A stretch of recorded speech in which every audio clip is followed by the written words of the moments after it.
first and I'm on.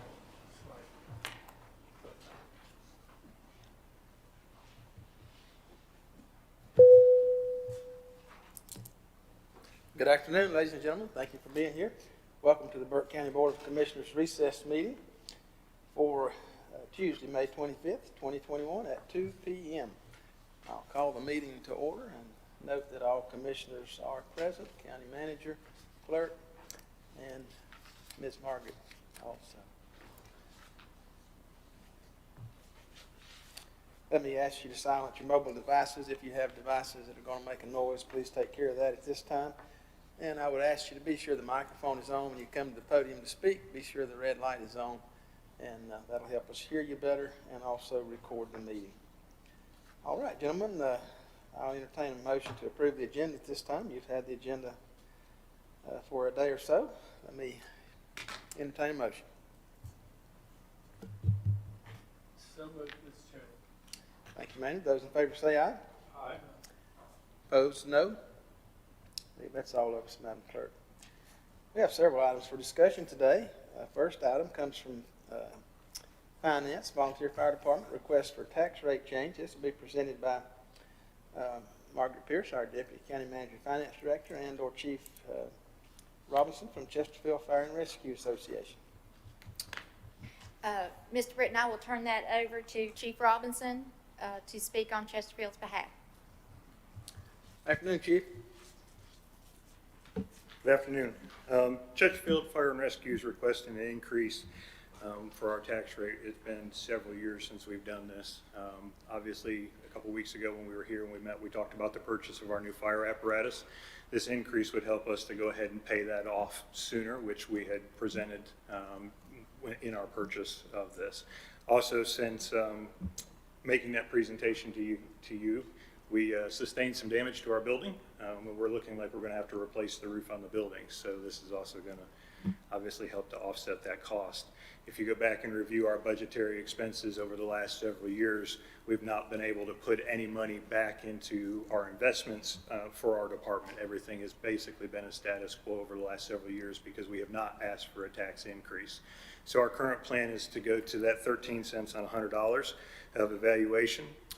And then what we would like to do after the 5-year period is to back that down to 11 cents, which would put us still in the marginal area. We would not be the highest among other fire departments within the county, nor the lowest. We would be right in the middle of the road as soon as our debt was settled with the purchase of this fire apparatus.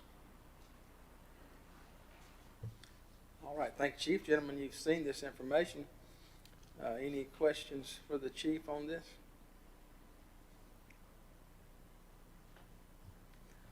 Chief, when I looked through it, I looked for your advertising for the comment. I see where you did that for your apparatus. I'm not sure I saw where you asked for public comment on the annual meeting, and when I look at your annual meeting notes, I see there that a rate increase was discussed, but not nearly to this level. Yes, sir. Our annual meeting that was done in August, we discussed going all the way to the 13 cents, and it was approved by the board of directors and voted on by the community and approved by all community members that were present. I can provide the additional notes if you don't have our annual meeting notes from August. Margaret, help me if I'm wrong. Maybe my math's not too good, but this looks like your notes talk about an increase of 13% for 5 years, and then level off at 11%. And the community vote for a tax increase was 4% years 1 through 5, and then 2. But unless I'm not reading this quite right, it looks like a 44% increase in the tax rate from 9 cents to 13 cents. Yes, sir. I believe it's worded incorrectly. We were looking to go from that 9 cents to 13 cents on $100 of evaluation. That was what was discussed. I also have the president of the board here as well. And I did have, I don't know about anybody else, but back in the fall, I had a couple calls concerning the potential for an increase. Of course, I advised the folks that called me that that would not come until this point in time, and I hadn't heard back from anybody at that point. But gentlemen, is everybody good with that kind of an increase?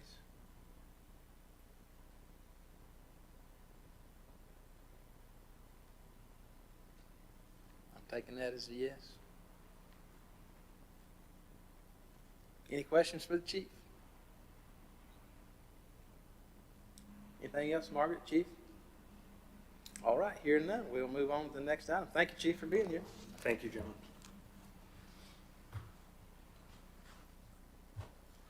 This brings us to item number 2, presentation of master plan and funding requests for Oak Hill Community Park and Forest. This will be presented by Andrew Coder, Executive Director of Foothills Conservancy. Afternoon, Andrew. Thank you for being here.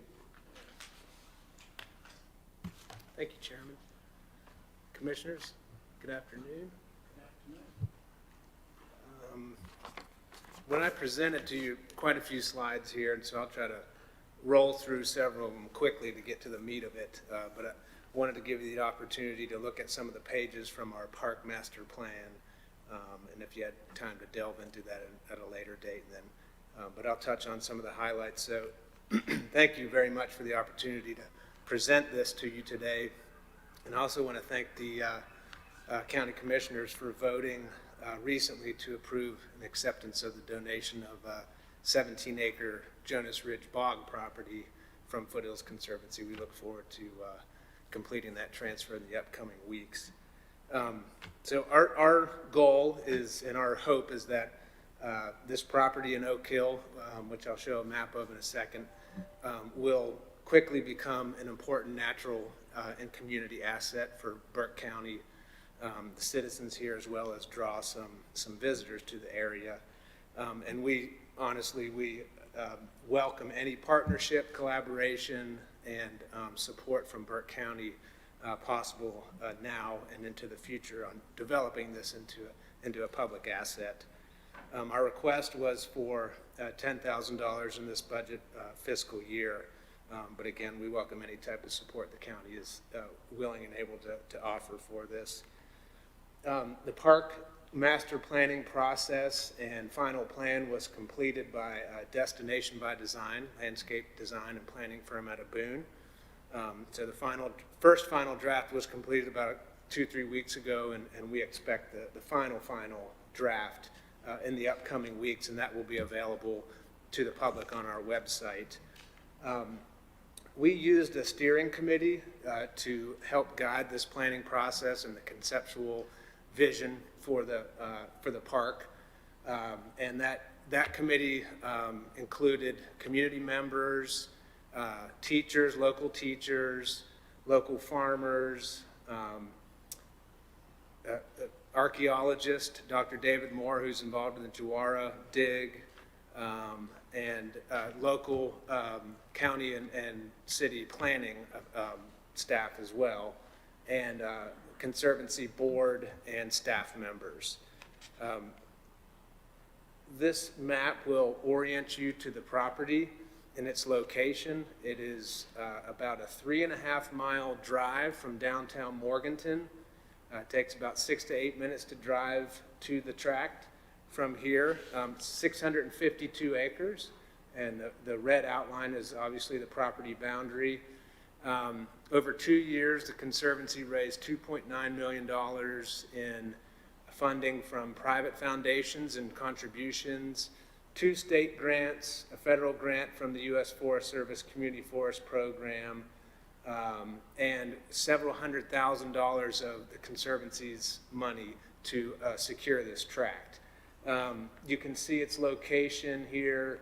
It has some frontage along NC 126, about 1.5 miles west of Freedom High School.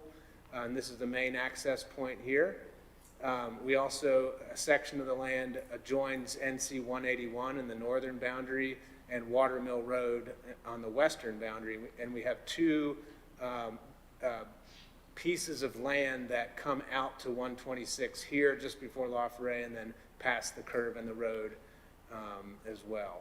So good access. Canoe Creek is the main stream that runs through the property, and it includes several tributary streams as well.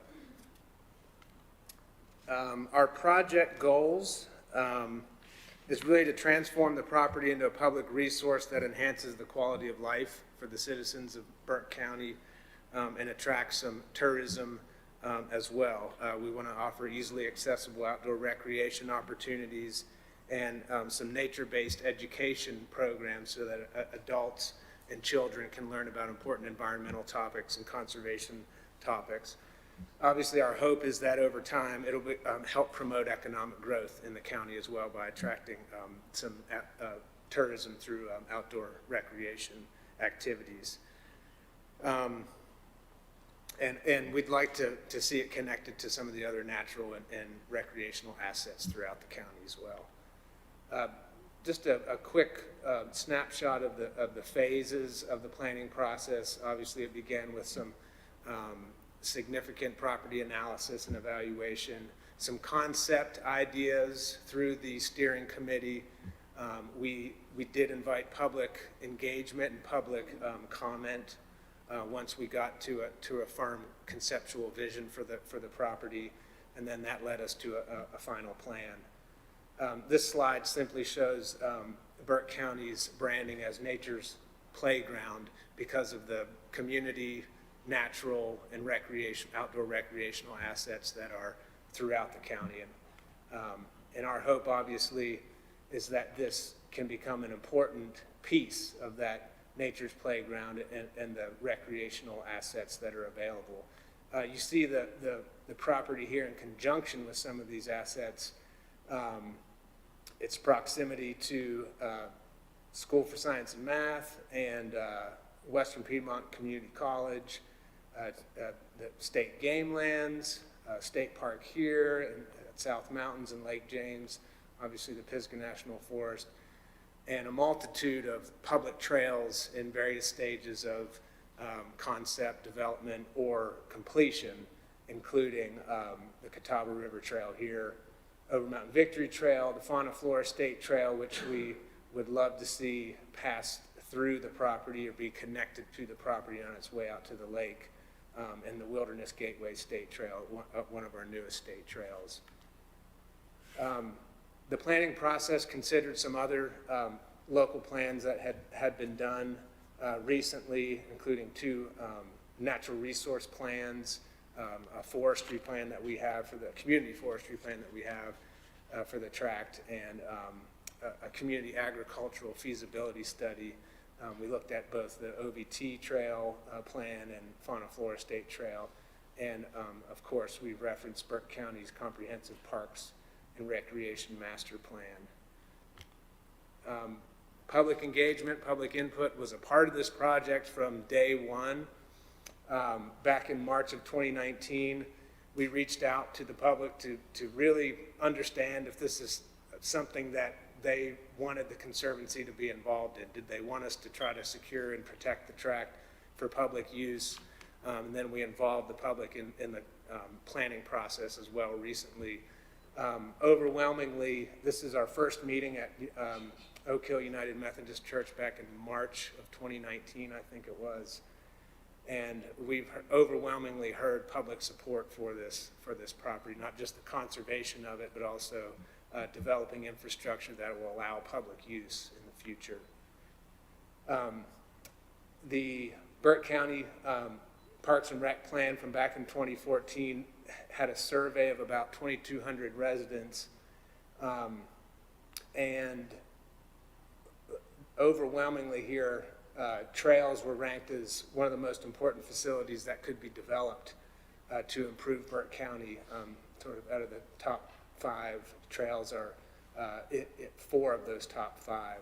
So we hope that this property will deliver some of that those important facilities as well.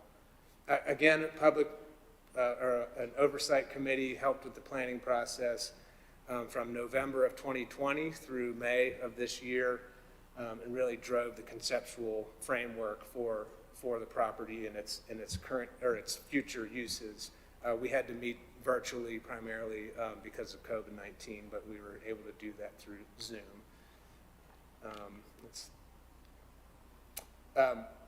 Over a 3-week period in April, we invited public input and public feedback and public comment by posting about an 8-minute video on our website that presented the plan in that stage before its final version. And we had about 260 views of that video, and 57 people submitted comments and feedback. So that led us to the final recommendations and the final master plan in its current state, which we have broken down into 3 planning areas. And I'll show maps of each of these 3 planning areas. So community forest and recreational trail system, a primary development and access area, and then a secondary access and trailhead along 181. So the entirety of the property has the opportunity to be used for those community forest activities, restoration activities for some of the areas that had been clear cut before we were able to acquire the property. So we'll be doing forest management to improve those areas, and that will also incorporate some educational opportunities. Community agriculture, which is part of this plan for the future, in some of these ag fields near 126.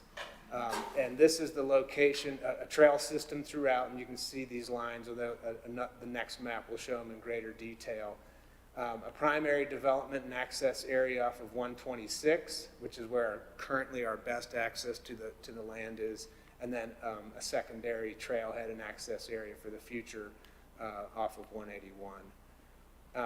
Proposed here is about 20 to 25 miles of public use trails, multi-use trails, including beginner mountain bike and hiking trails, an intermediate section of trail, about 8 miles, and then some advanced mountain biking trails on this section of the property for the future. The brown line or the orangish line, bold line, is a easy greenway style trail along that circumvents some of the agricultural fields and provides good use for all ages and all types of users. Some hiking only options as well. That was revealed in the public engagement process that some hiking only options be included. And this section here is the high point of the property, just about right in the center of the tract, that offers really amazing views of the South Mountains to the south and the Blue Ridge off to the west and north. This slide really kind of dives deeply into some of the concepts for our primary development area. I'll touch on a few of those resources here, that infrastructure here. NC 126 here on the south side of the tract is our best access and our current access to the property. And at this moment, what our first priority is to improve that access point so that we can get the public onto the property, and to construct this main trailhead and parking area here and prepare this secondary parking area here. Obviously into the future, what we'd love to see in this area is an education center of some sort, a nature playground option, outdoor classroom, so that folks with young children can learn a little bit more about the landscape, conservation, and environmental topics, and they're not forced to just have to hike or bike on the trail system. So historical discovery area, we have reason to believe there's some archaeological resources out here, and with the help of Warren Wilson College, we'd like to explore that and do some public educational events around that as well. A little bit farther back in the property off of that main access road is the community event center near our agricultural or adjoining the agricultural fields. This is a beautiful location.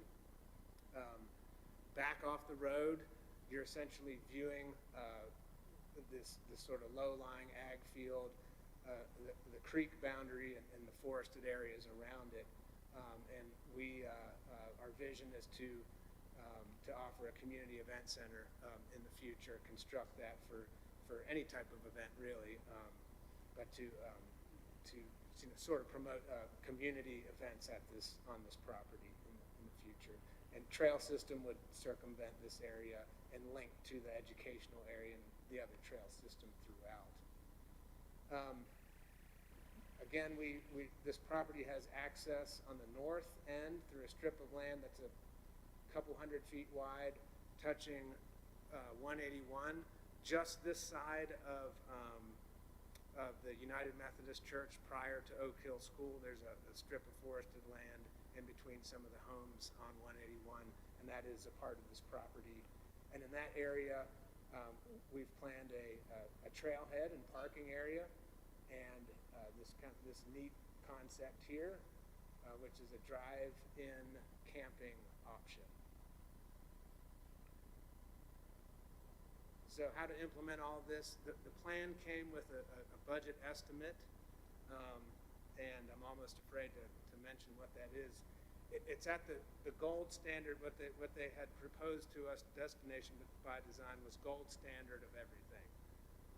And so I asked them, perhaps we could look at an aluminum standard to save a little bit of money here and there. And so we'll work on some of those estimates as we prioritize some of the infrastructure.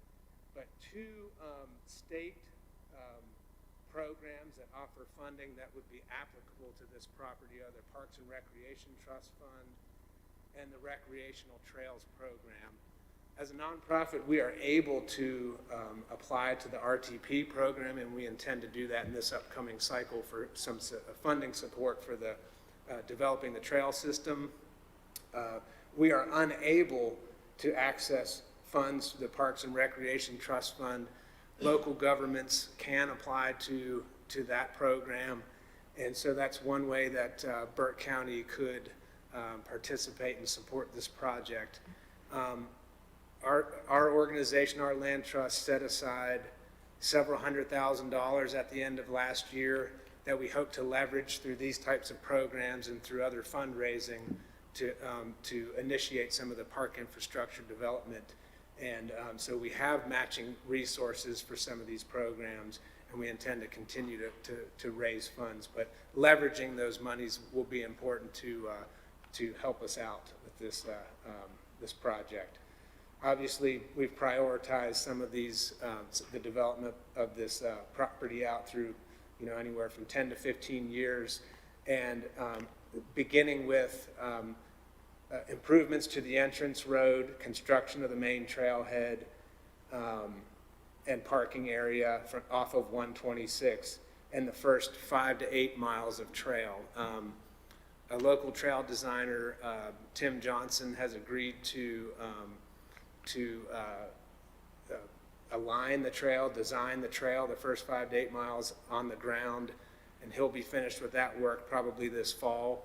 And that's an in-kind donation from Tim, so we'll have the trail system, or part of the trail system, flagged by well before the end of this year, and we'd like to continue right into building those trails. In the upcoming weeks, we're clearing the main trailhead and parking area, and we're doing a little bit of forest management farther back in the property to sort of prepare some of these areas for public access. Our hope is that we'll be able to invite the public onto the property for trail use in 2022, next year. I have two budget estimates in this presentation. This first one is an estimate from the plan. You can see some differences in the amount of funds that it would take to prepare and the entrance road and construct the entrance road, the parking area. This estimate comes out at about $300,000, whereas more of a design build scenario we think could be closer to maybe $70,000. And this is based off of an estimate from a road construction company. So again, gold standard, engineered road, which is ideal because it will get a lot of use, we think, compared to a design build scenario. But we really don't know until we kind of dive into that, which we are planning on doing in the upcoming weeks here. So that's just a sort of a general overview of what we have at this point. Again, we invite and welcome any support that Burke County can help the Conservancy with. We do truly believe this is an important community asset, and it will be for years to come. This is a photo of the property from a drone. It's just a beautiful landscape out there. A week from Friday, so next Friday, we've invited all the commissioners and some city officials as well to join us on the property at 10 a.m. Friday, June 5th. We've sent you invitations by email. We'll resend those or get in touch some other way to meet the North Carolina State Parks Director, Dwayne Patterson, who will be in town for a couple days. And we'd love to sort of mosey through the lower section of the property, show you the landscape, and get to meet Dwayne if you're available. So thank you. That's all I have. All right, thank you, Mr. Dakota. Gentlemen, you've heard this information. This item is not included in the county manager's recommended budget. So at this point, I'd like to entertain any discussion or thoughts you might have as to whether or not to change that. Mr. Chairman, I have a question for Andrew, because I'm out that way all the time. So there's a gravel road going up the hill already. Yes. So that's the entrance. It's just past that gravel road, so that is an improvement from the power company. There's an overhead power line there. There is. And then directly next to that is, I'll show you this, a parcel of that property that had been divided out and sold. Let me see here. There's a gravel road into this parcel here. Yes. So someone had purchased that before we got the property under contract. And so the private road goes into this tract, and then this is an overhead power line coming off of 126, and the electric company has improved that right of way. But so we do own that section, but the next one, the next gravel road, is to a private parcel. So our access is here, just past the Canoe Creek produce stand. Oh, yeah. You'll see a red gate. That's the entrance. Yeah. Okay. Right there by the field. Yes. Mr. Chairman, Andrew, I noticed your total was $66,340. And how many miles does that include? I think that is for 1,000 feet of road improvement plus roughing in the parking area. And but you said you were connecting trails? Right. So that budget was not shown. Trails are approximately anywhere from $4 to $6 per linear foot.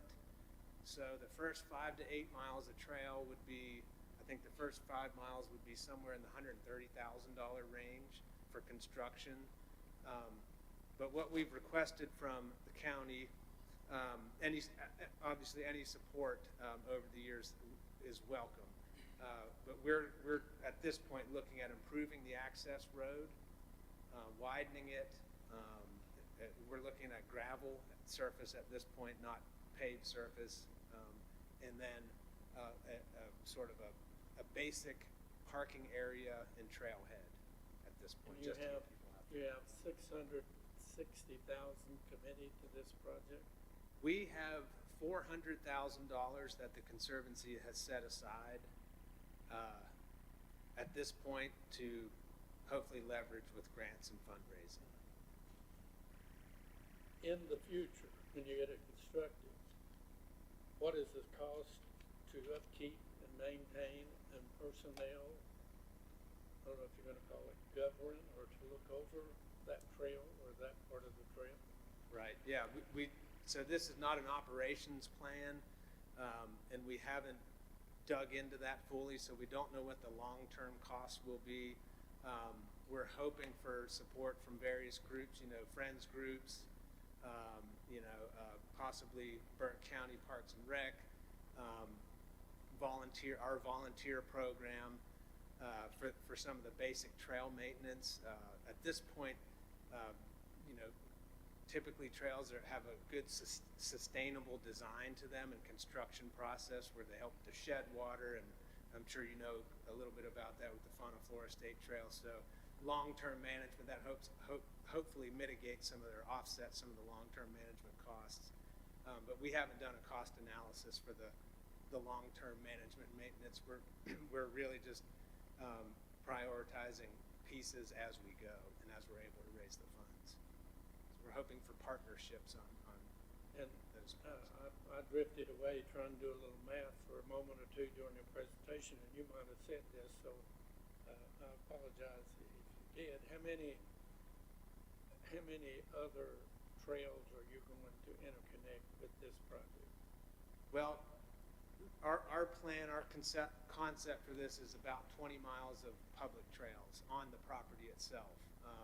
To connect to trails off the property, that is not something that we would be able to do, but we would be able to support or work in collaboration with the county or whatever other entity or agency is working on those. But we do hope this will be a connection for the Fauna Flora State Trail between the Freedom Park area and the lake, sort of a jumping off point or a little pocket park on the way out to the lake. At this point, does the Conservancy know if they will have continuing funds after it's completed to care for the trails? No, we don't know at this point. This will be a project that will sort of wrap into our fundraising forward and likely do some campaign for in the future. That's all I have, Mr. Chairman. Thank you. Other questions, comments? Andrew, did you say you could not get part of monies? Was that what I understood? That's correct. Yes. How about RTP, Yes, we can. DEQ, I'm sorry. DEQ? I'm not sure which program. Do they have clean water? Yes, we can get land and water funds. We had a grant of 1.2 million through the Land and Water Fund, which was previously called Clean Water, to acquire the tract. They don't support, they support greenway projects, but they don't support trail construction projects necessarily. And all of this is speculative or hope that you'll get money? I'm optimistic that we will, in my mind, it's not speculative. And the dollar amount was around 600 and some thousand if it came through? If your optimism is good? We have 400,000 set aside at this point. Again, we haven't done any fundraising for this yet. We have begun writing grants, smaller grants for matching funding, but we hope to leverage each one of those dollars as we raise them. So I foresee a campaign, a fundraising campaign for us based specifically around this park, and that will likely be ongoing in the future. The number one outcome of having this park is? To allow public use and public outdoor recreation, public education on this property, to give the citizens of Burke County a place to recreate outside that's easily accessible.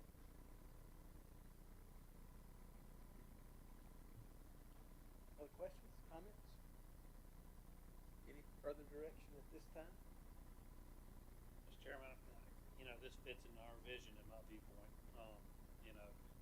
They've always been good stewards of the land and their money.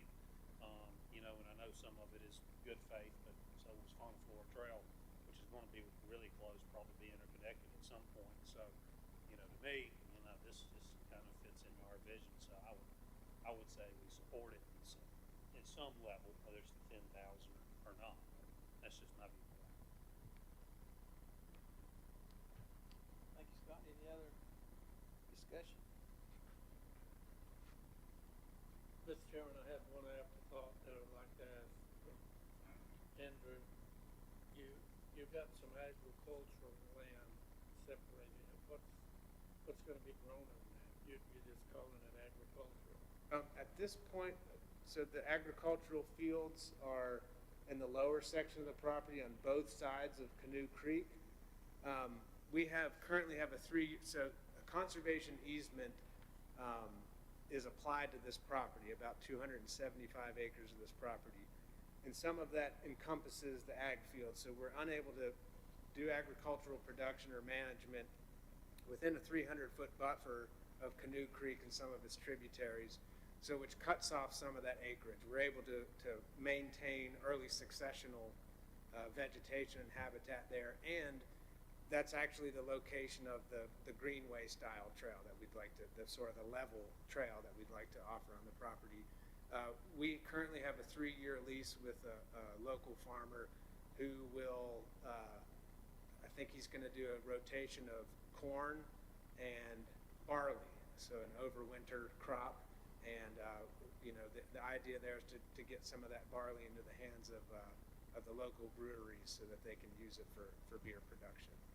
So that's the acreage of that agriculture, is it 50 acres? Total is almost 80 acres, but with the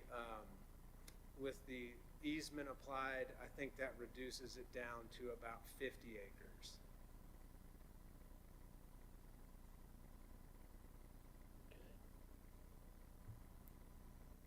Other comments this time? I also would like to see us try to fund a small part of this, maybe 10,000 or something like that. I think this is really a worthy project for Burke County. I think the benefits are going to far exceed anything we could put into this thing. Mr. Chairman, I was trying to get a handle on the future, and that's the reason I asked those questions. And I'm like, Wayne, I don't mind agreeing to 10,000, but I think when we get these kind of presentations, we need to start taking a long view look at things. And you understand it's a one commitment only. We're not extended. Excuse me, I'm not agreeing to extend at this point. But this is not personal to anybody here, but a comment I heard the other day that was directed at me, obviously. And when I say the other day, it's been 6 weeks, 2 months ago.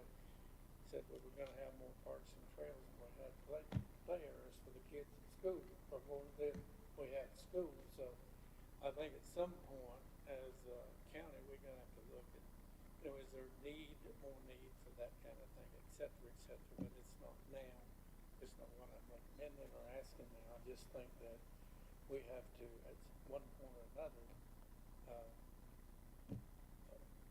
begin to look at, is there really that need for that much more, since we've been very good and very aggressive, and if people like it, people are happy, they like trails, and after you tramp around on the cement jungle for days upon days and weeks upon weeks, it's nice to get out to Mother Earth. So, but just as a comment, we need to be aware of that. I think, Jeff, it says a lot if we step up to the plate in the beginning for their future fundraising. When they see Burke County steps up to the plate, I think that'll help them a lot. Other comment? Am I hearing consensus or direction to manager on this item to go with the request? Yes.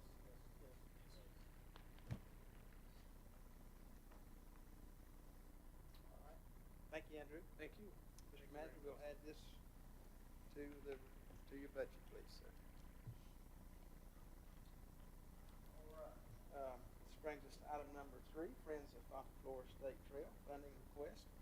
This comes from Beth Pilot, Executive Director. Afternoon, Beth. Good afternoon. Nice to see you guys again. Before I start in the Fontainebleau presentation, I just wanted to add on to Andrew's invitation to meet Dwayne Patterson. I am a member of the State Parks and Recreation Trust Fund Authority, so I'm one of 9 people across the state who awards grants to local municipalities and local governments. And it's a project between Foothills Conservancy and myself to bring Dwayne Patterson, the State Parks Director, here to Burke County to see what we have with the Wilderness Gateway State Trail, the Fonta Flora State Trail, what's going on at Lake James State Park, to visit Rutherford College. They just got a part of grant. So in addition to the Friday morning of going to Oak Hill Park, we're also having a reception at Whippoorwill Farm. So that will be Thursday afternoon from 4 to 6. If you can't make Friday or you want to do both, stop by and see Dwayne in a more casual manner. He put forth to have all kids in parks. He started a program for 5th graders to make sure they were able to visit a state park, and Burke County was a pilot program for that. So our 5th grade science teachers went to South Mountain State Park just before the pandemic to start getting trained on what they would do when they bring the kids to a state park. So we're going to have some teachers there talking about their experience. So you would have gotten an email about that also, so I hope you'll come out and see Director Patterson sometime. But on to the Fonta Flora State Trail. I sent this by email that Kay forwarded, and I know she printed it again. So since I saw you last, just an update of all we've been doing with Friends of the Fonta Flora State Trail. But I think the questions you had for me last time wasn't really big picture of what we've been doing. It's more about what can we do for Burke County, and I get it. I have 4.5 things that I can do for Burke County. First of all is offer volunteers for trail maintenance. Shane Prisby contacted me last week about starting to get volunteers out there. He's working on a waiver with the county, and each jurisdiction wants their own wording and what volunteers need to sign. And as soon as we have that ready, we'll start bringing volunteers out to help with the Fonta Flora Trail in Burke County. Secondly, I'd mentioned it before, McDowell Tech has started their trail maintenance and design classes in Marion. I attended their inaugural class and got a lot out of that, and they are going to require their students to have 40 hours a week on their last week of class, and they are also willing to send their newly trained students down here to work on the trail. So volunteers for maintenance. I know everybody's worried about maintenance expense. Another thing is to have private donors to back up grants or work on projects. For example, if you can't fund the Gwaltney Trailhead, or if you need a new amenity at a trailhead. We've been talking to donors in the Burke County area, but they're not ready to just commit to a general donation. They would like to see a certain project. So if you have something in mind that you would like to see happen, let us know, and we'll go back to those donors and say, hey, what do you think about this? Would you like to be a part of that and see it come to be? Another thing, as Andrew mentioned, is the Fonta Flora State Trail coming through Oak Hill Park. That is something we would like to see happen, and if Burke County would like for it to happen, I think it would take some of the weight off of your shoulders.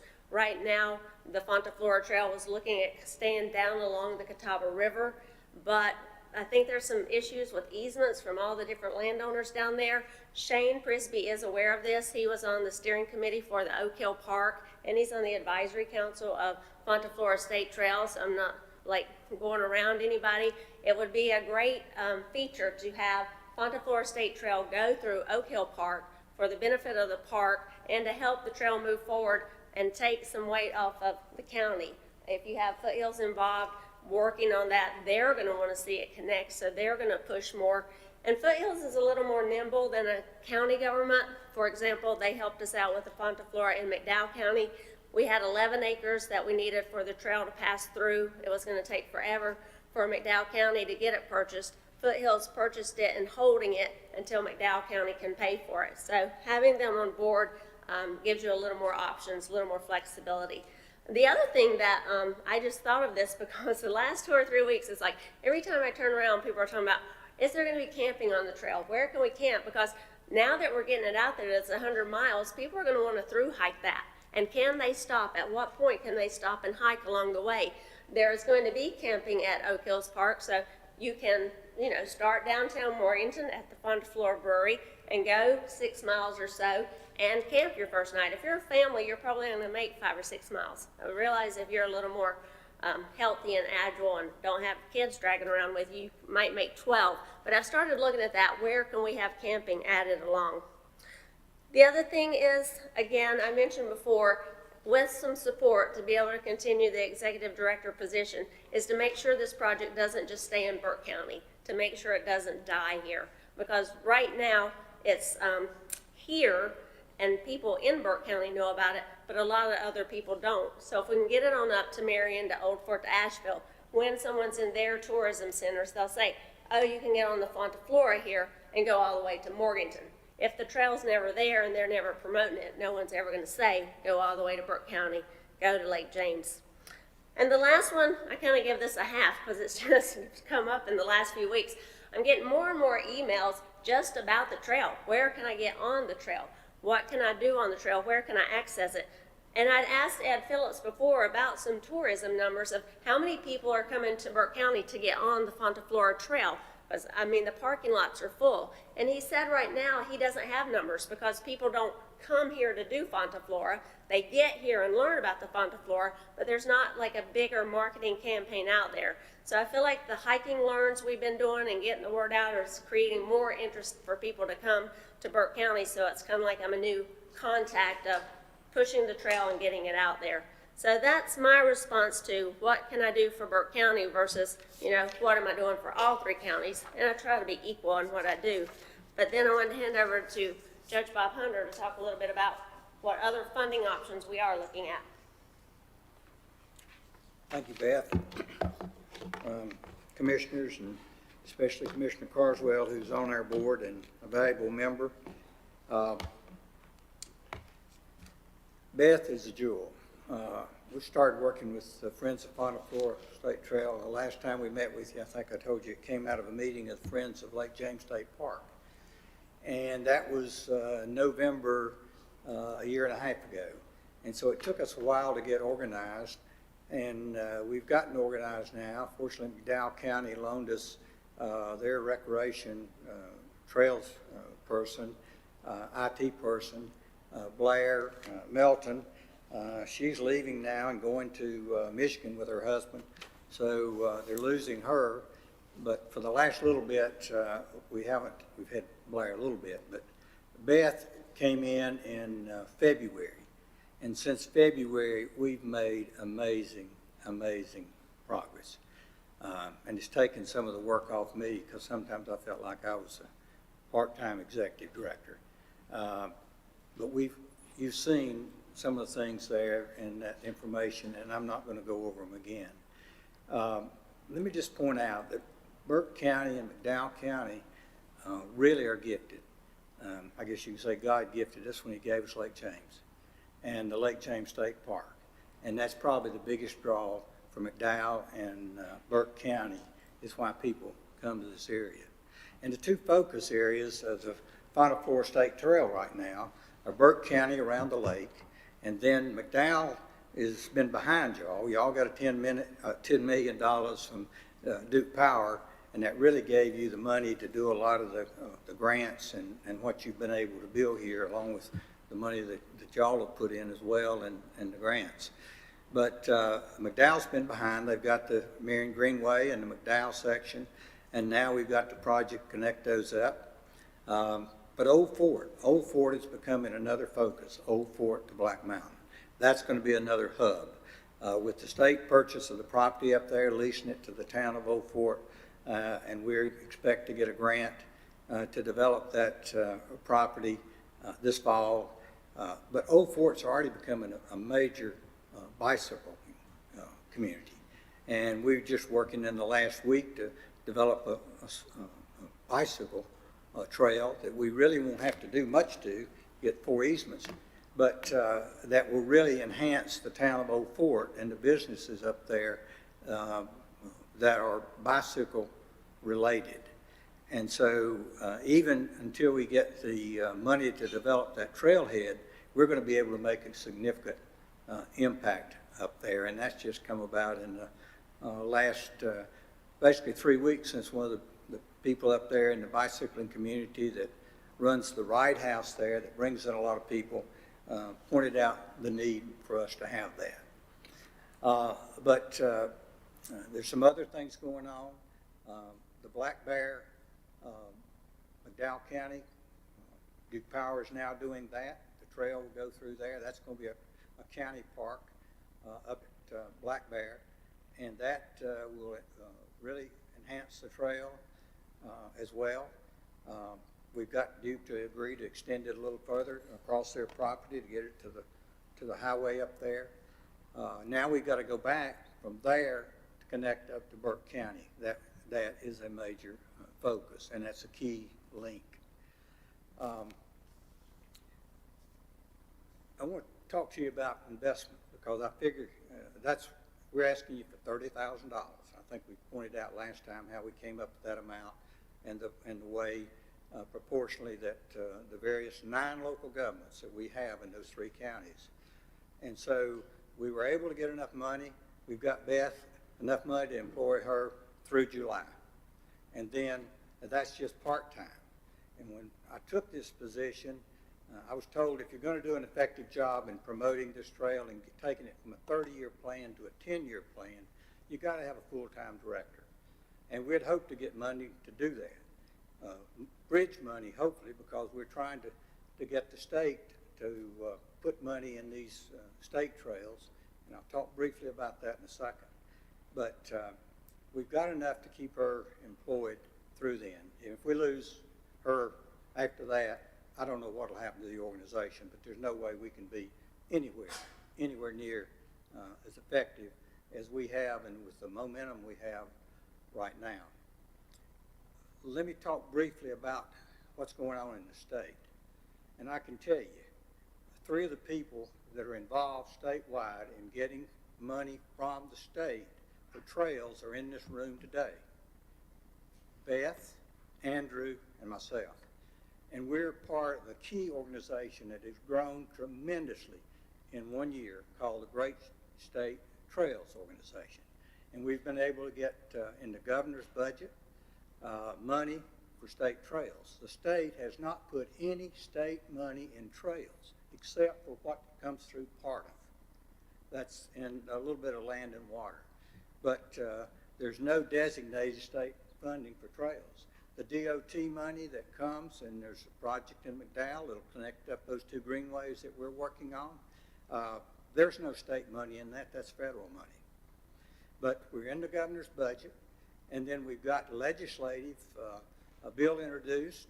Representative Hugh Blackwell is a leader in the state trails effort in this state, and y'all can be very proud of Hugh for the work that he's done in creating these 2 trails, the Final Four State Trail and the Mountain Gateway.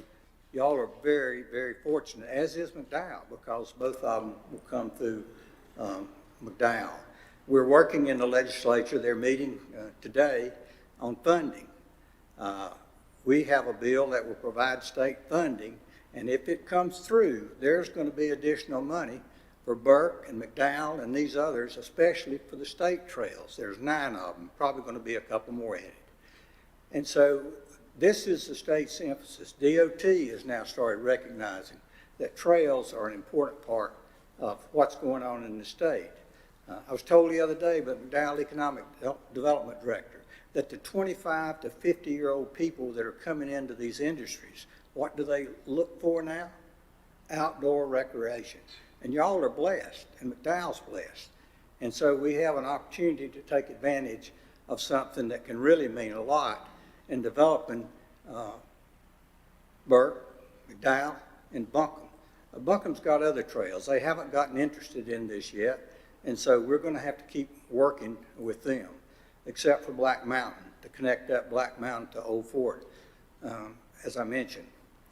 One of the things that Beth and I talked to Hugh last week, and he thought, I'm not sure he still thinks, that the money y'all are getting from ARC could be used some for trails, and he said he thought it should be some used for trails.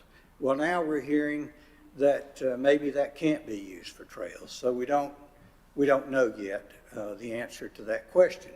What we don't want to see is the state say, well, you're getting the ARC money, so we're not going to put any state money in it, and then when y'all get the ARC money, say it can't be used for trails, and we end up with nothing when we think this is the year that we're finally going to get something done. And they're passing the year of the trail bill, which will be 2023. So we have a wonderful opportunity to get some money across this state for trails, and Burke and McDowell will be significant beneficiaries of that. This trail is going to bring in a lot of people, and Beth is starting to promote it. We're known now across the state. They know the Fonta Flora State Trail. And so we're in a position to really help Burke County. We think we can raise some money for you when you have a project. We raised $100,000 in 04 for that Partif grant to develop that property that the state bought up there. And we think we can help y'all as well. So we really think that the $30,000 is an investment, and that you're going to reap more benefits from that $30,000 than what we're asking you for. So I would certainly hope that y'all will see fit to put that in there. It really means whether or not probably we can continue and do the job that we think will help Burke, McDowell, and to some degree Buncombe, especially with the Black Mountain project. I think I've included and mentioned most of the things that I meant to, and I just want to tell you how valuable Beth, again, has been, and this money allows us to have a part-time executive director and to run an organization that can help y'all and make a big difference to the lives of the citizens of to Burke, McDowell, and Buncombe counties. And let me stop and answer any questions that y'all may have. All right, thank you, Judge. Appreciate that information. And at this time, I'm going to turn the rest of the meeting over to our Vice Chairman, Mr. Mulwee. I have to excuse myself. I have a business engagement this evening. And so Scott will carry on with the rest of the meeting. And thank you, Judge, again. And like Beth said, we urge you to take advantage of Director Patterson's visit here. We'll also have him in Old Fort, and those are the two areas he'll be really looking at, and that helps us when we're looking at funds that he's been here. And it won't be long before he'll be back, and we'll be dedicating the visitor center and the bridge at Lake James State Park. And we're working to find a way across Canal Bridge. As soon as we do, we can continue that trail on out through there and keep it going around the lake. Thank y'all. Thank you, Jeff. Drive safely. Okay, any questions? I just think Comments? this is really going to create a niche for us. As long as I lived here, we get tourists off the interstate, stop at some of our businesses and that, but we're not a real tourist destination. People come here, research family history and whatever, but I think in all this trail and these type of things, I think we're creating a niche for ourselves here for the future of Burke County and other counties. But I think we should try to be as involved as we can in this, because I can see a great reward coming down the road on all this, something that we've never had before. Like I say, the only tourists we get are people doing family history, or they stop from the interstate to eat or whatever. But this is going to give us something in the future that we can really be, I think, famous for. Dwayne? Any other questions, comments?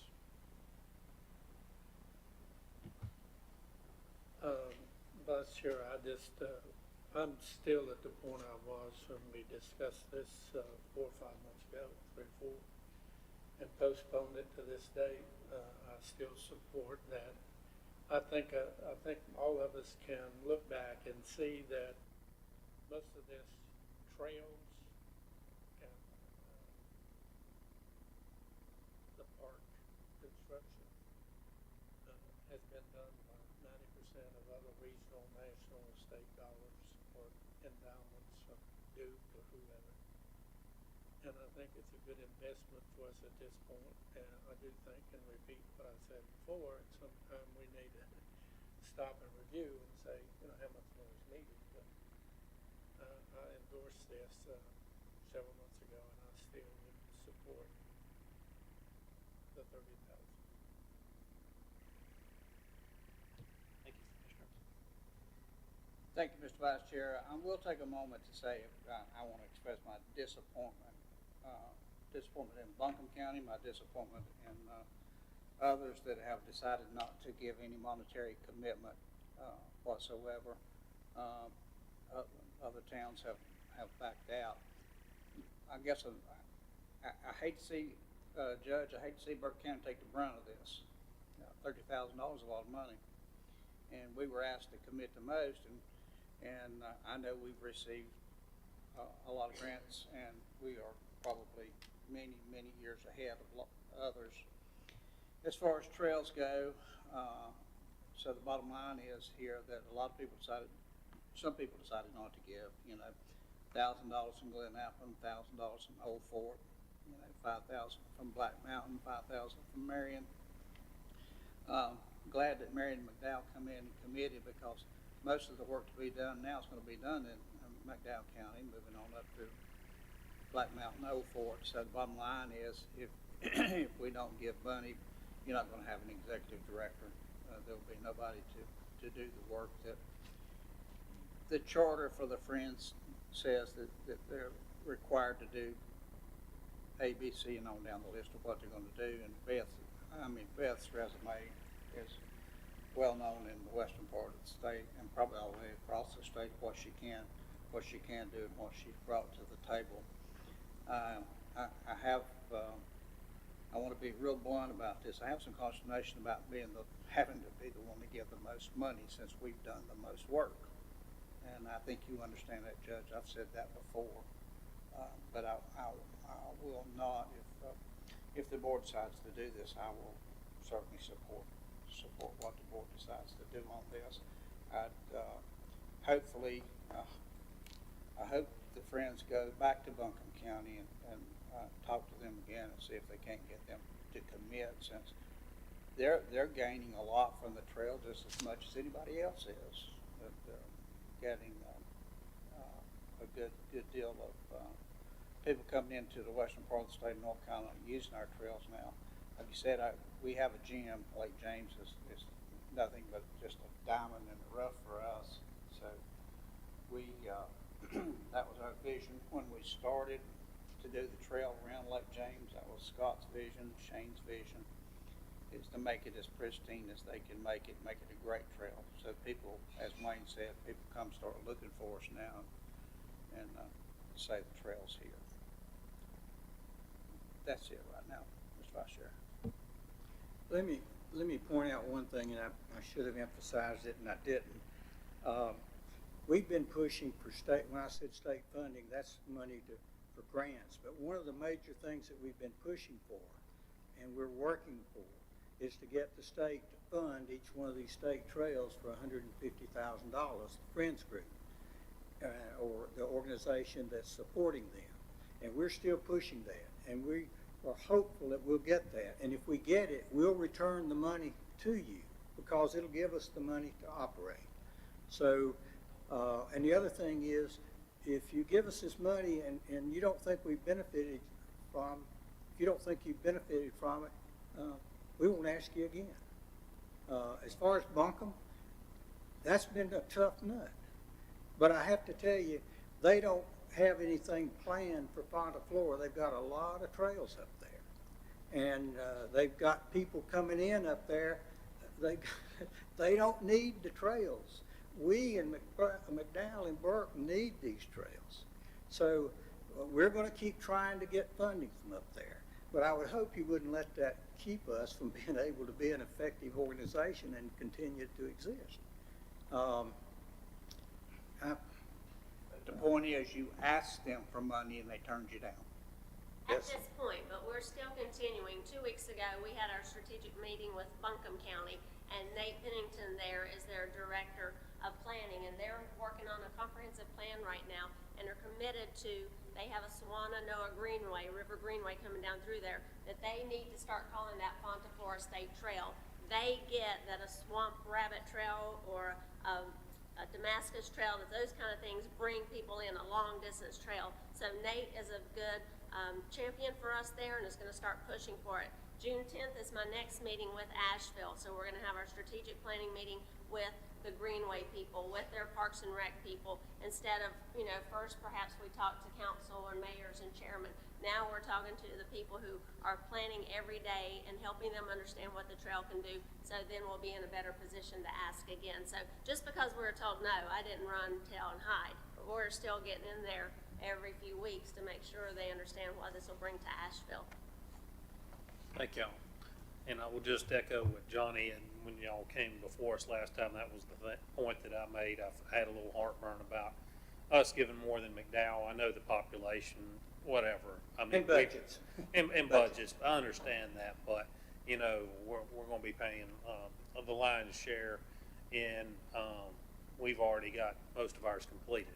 And so it is, we got to sell it to the taxpayers. We got to be prudent with the taxpayer money. Now, as Johnny mentioned too, I'm not going to stand in the way, because y'all need to function and be successful, because your success is our success. And I think we all recognize that. Sounds like it's unanimous up here. And so, but just for clarity's sake, this is a one-time ask. Hopefully when what you're pursuing, you'll never have to come before us again, but at least we can kickstart it at this point. So I will say that then from what we're seeing, Brian and Margaret, as far as direction goes, are we willing to give the full 30,000 commitment? I think it's our future.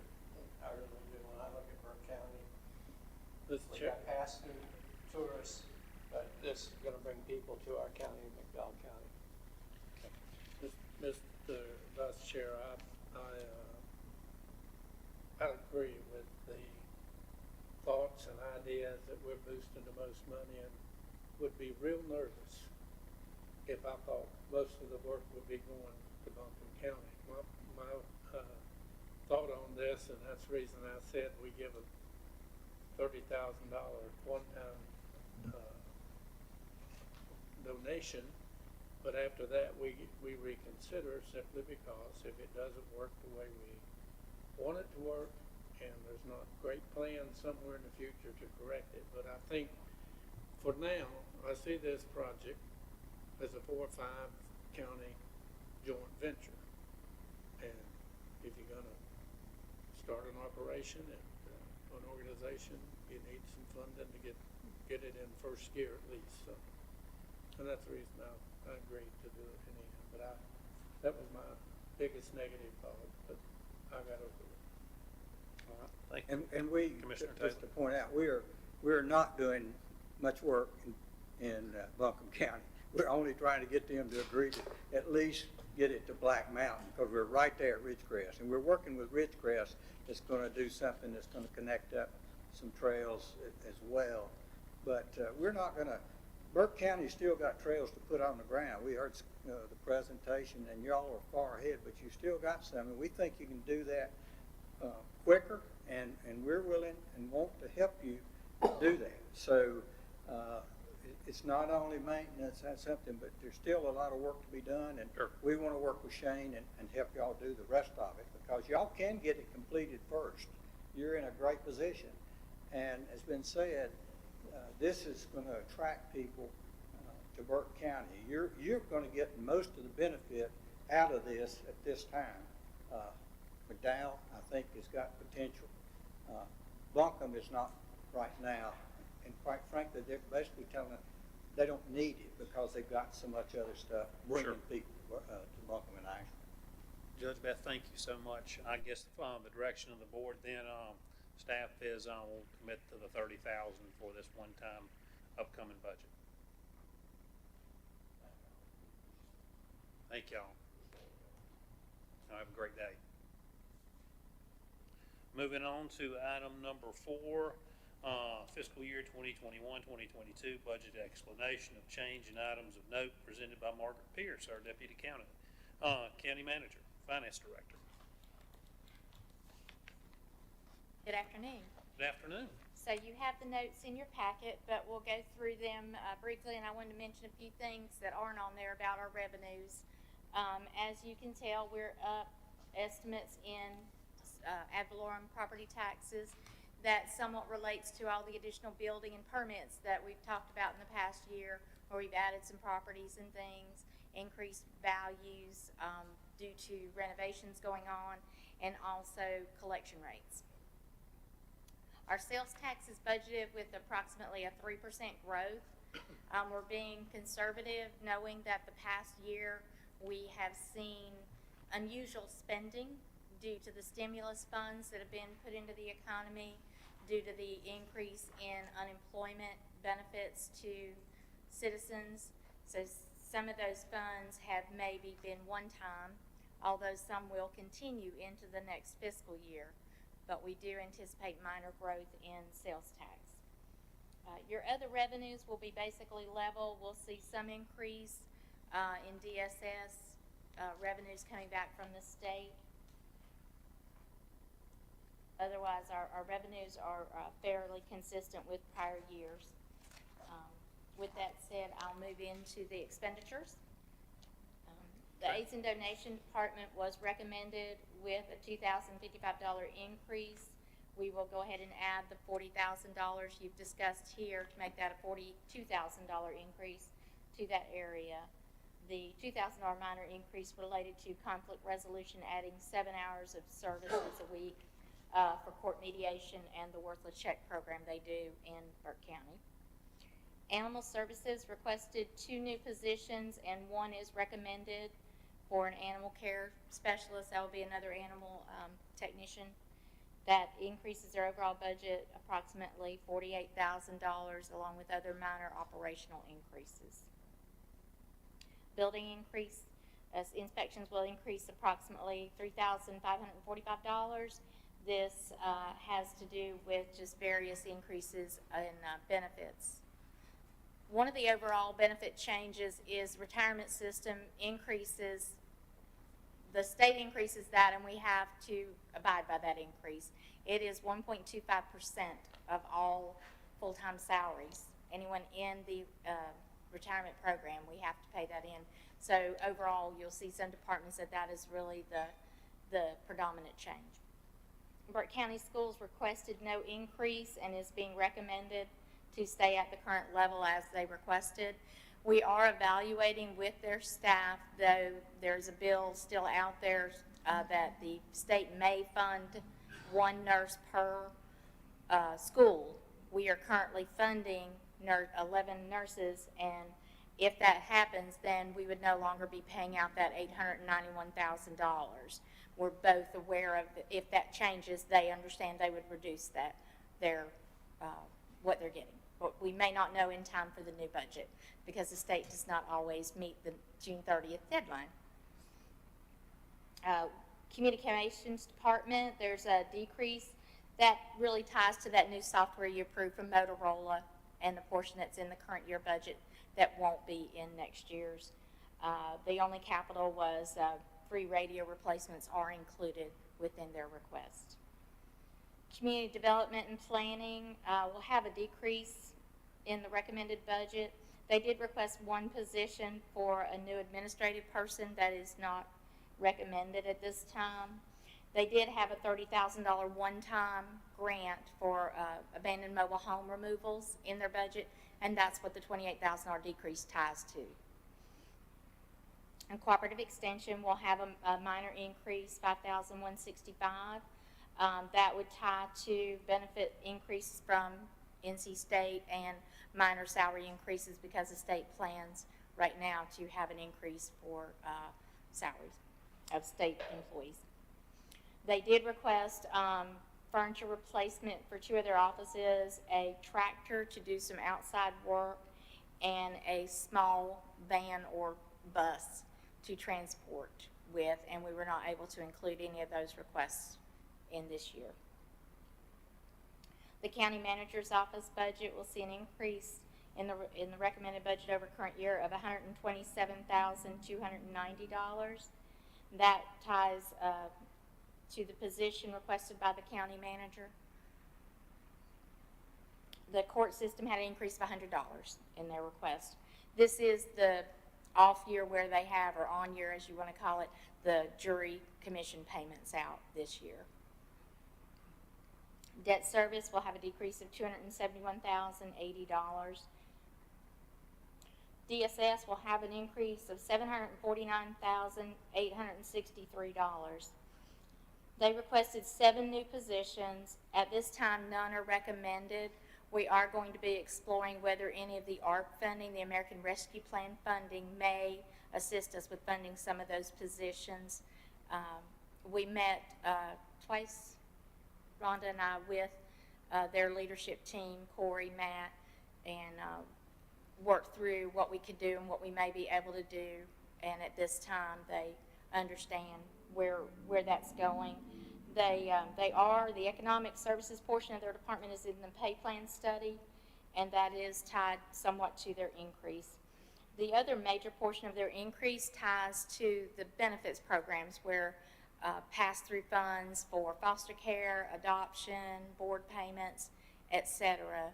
A portion of that is also tied to the revenue increase for their department, because some of those funds come back at varying rates, 50%, 75 cents, 87.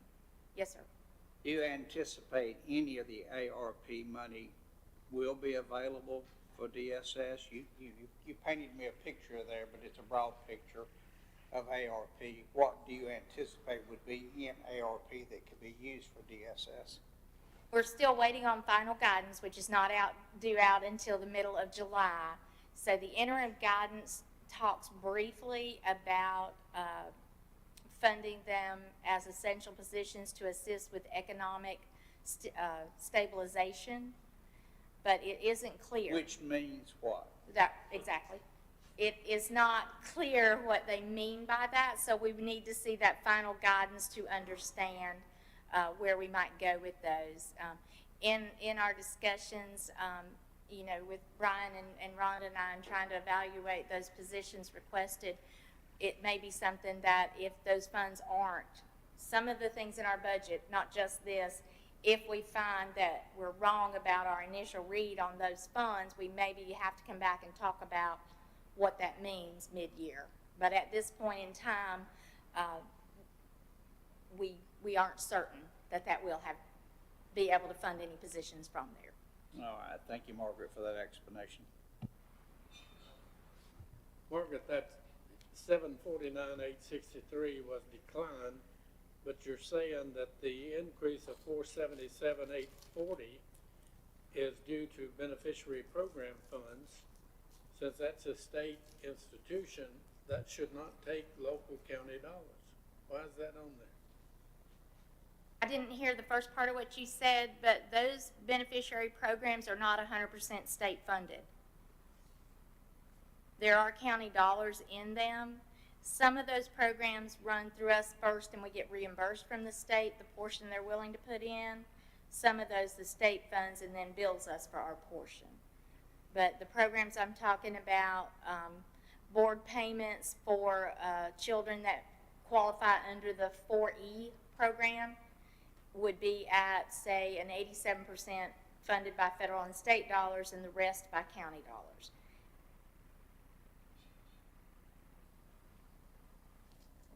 Is part of that 477,840 the 2 vehicles recommended? No, sir. They had 2 vehicles in this year and they'll have 2 vehicles in next year, so that really isn't part of the increase. But we are continuing replacement of vehicles there to make sure they have a safe fleet to transport the clients. Well, it still is a very questionable action for the Barrett County to supply funds and vehicles to state employees. They're Burke County employees, Mr. Taylor? How are they Burke County employees? They work for DSS. Yes, sir. Department of Social Services. Correct. The Burke County Department of Social Services is a county department. Although they fall under certain state guidelines, they are all county employees.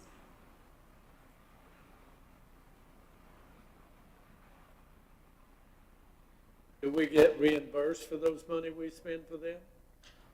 Some, it I depends thought on we- which program. Yeah, I thought most of those programs was a pass-through budget. Not always. We receive approximately $12 million in state and federal dollars to fund the Department of Social Services, but the overall budget is approximately 18 million. There's a county portion on most of their programs. There are some that are 100% wash, but there's quite a few that are not. So just rough numbers, Margaret, so if our budget's 18.5 million and we're getting reimbursed that 12 million from state, and I know some of them are 65, 75, 80%, it is a little confusing, but, to the, well, even those of us been doing budget for years, about how each position is funded, but basically, out of our monies, out of Burke County, we're spending $6.5 million, Yes, sir. roughly. Okay. Yes, sir. We receive a sheet from the state that gives us all the estimates of what they think we'll need for each program. And it all depends on how many clients they deal with, how many children they take into foster care, how many adults they have under their guardianship, et cetera, that will make the difference in these funding. Makes it next to impossible to plan, doesn't it? Somewhat. Somewhat. Somewhat. So And it they is change those allocations throughout the year. most definitely. Well, I think we have to admit that we've been hooked again. That's all I can tell you. The state looks good because they spend 12 and they get $18 million worth of goods. And the county ante's up to $6 million difference.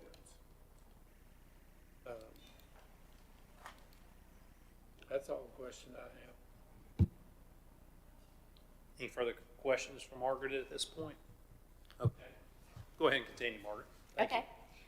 Economic development is our next department. There's a decrease there of $225,844, and that really ties a lot to the fact that we had one-time grants or grants that finished paying out from the one NC, the other grants we do with them, and then we may have tax incentives that come and go each year based on what year we're in of those agreements.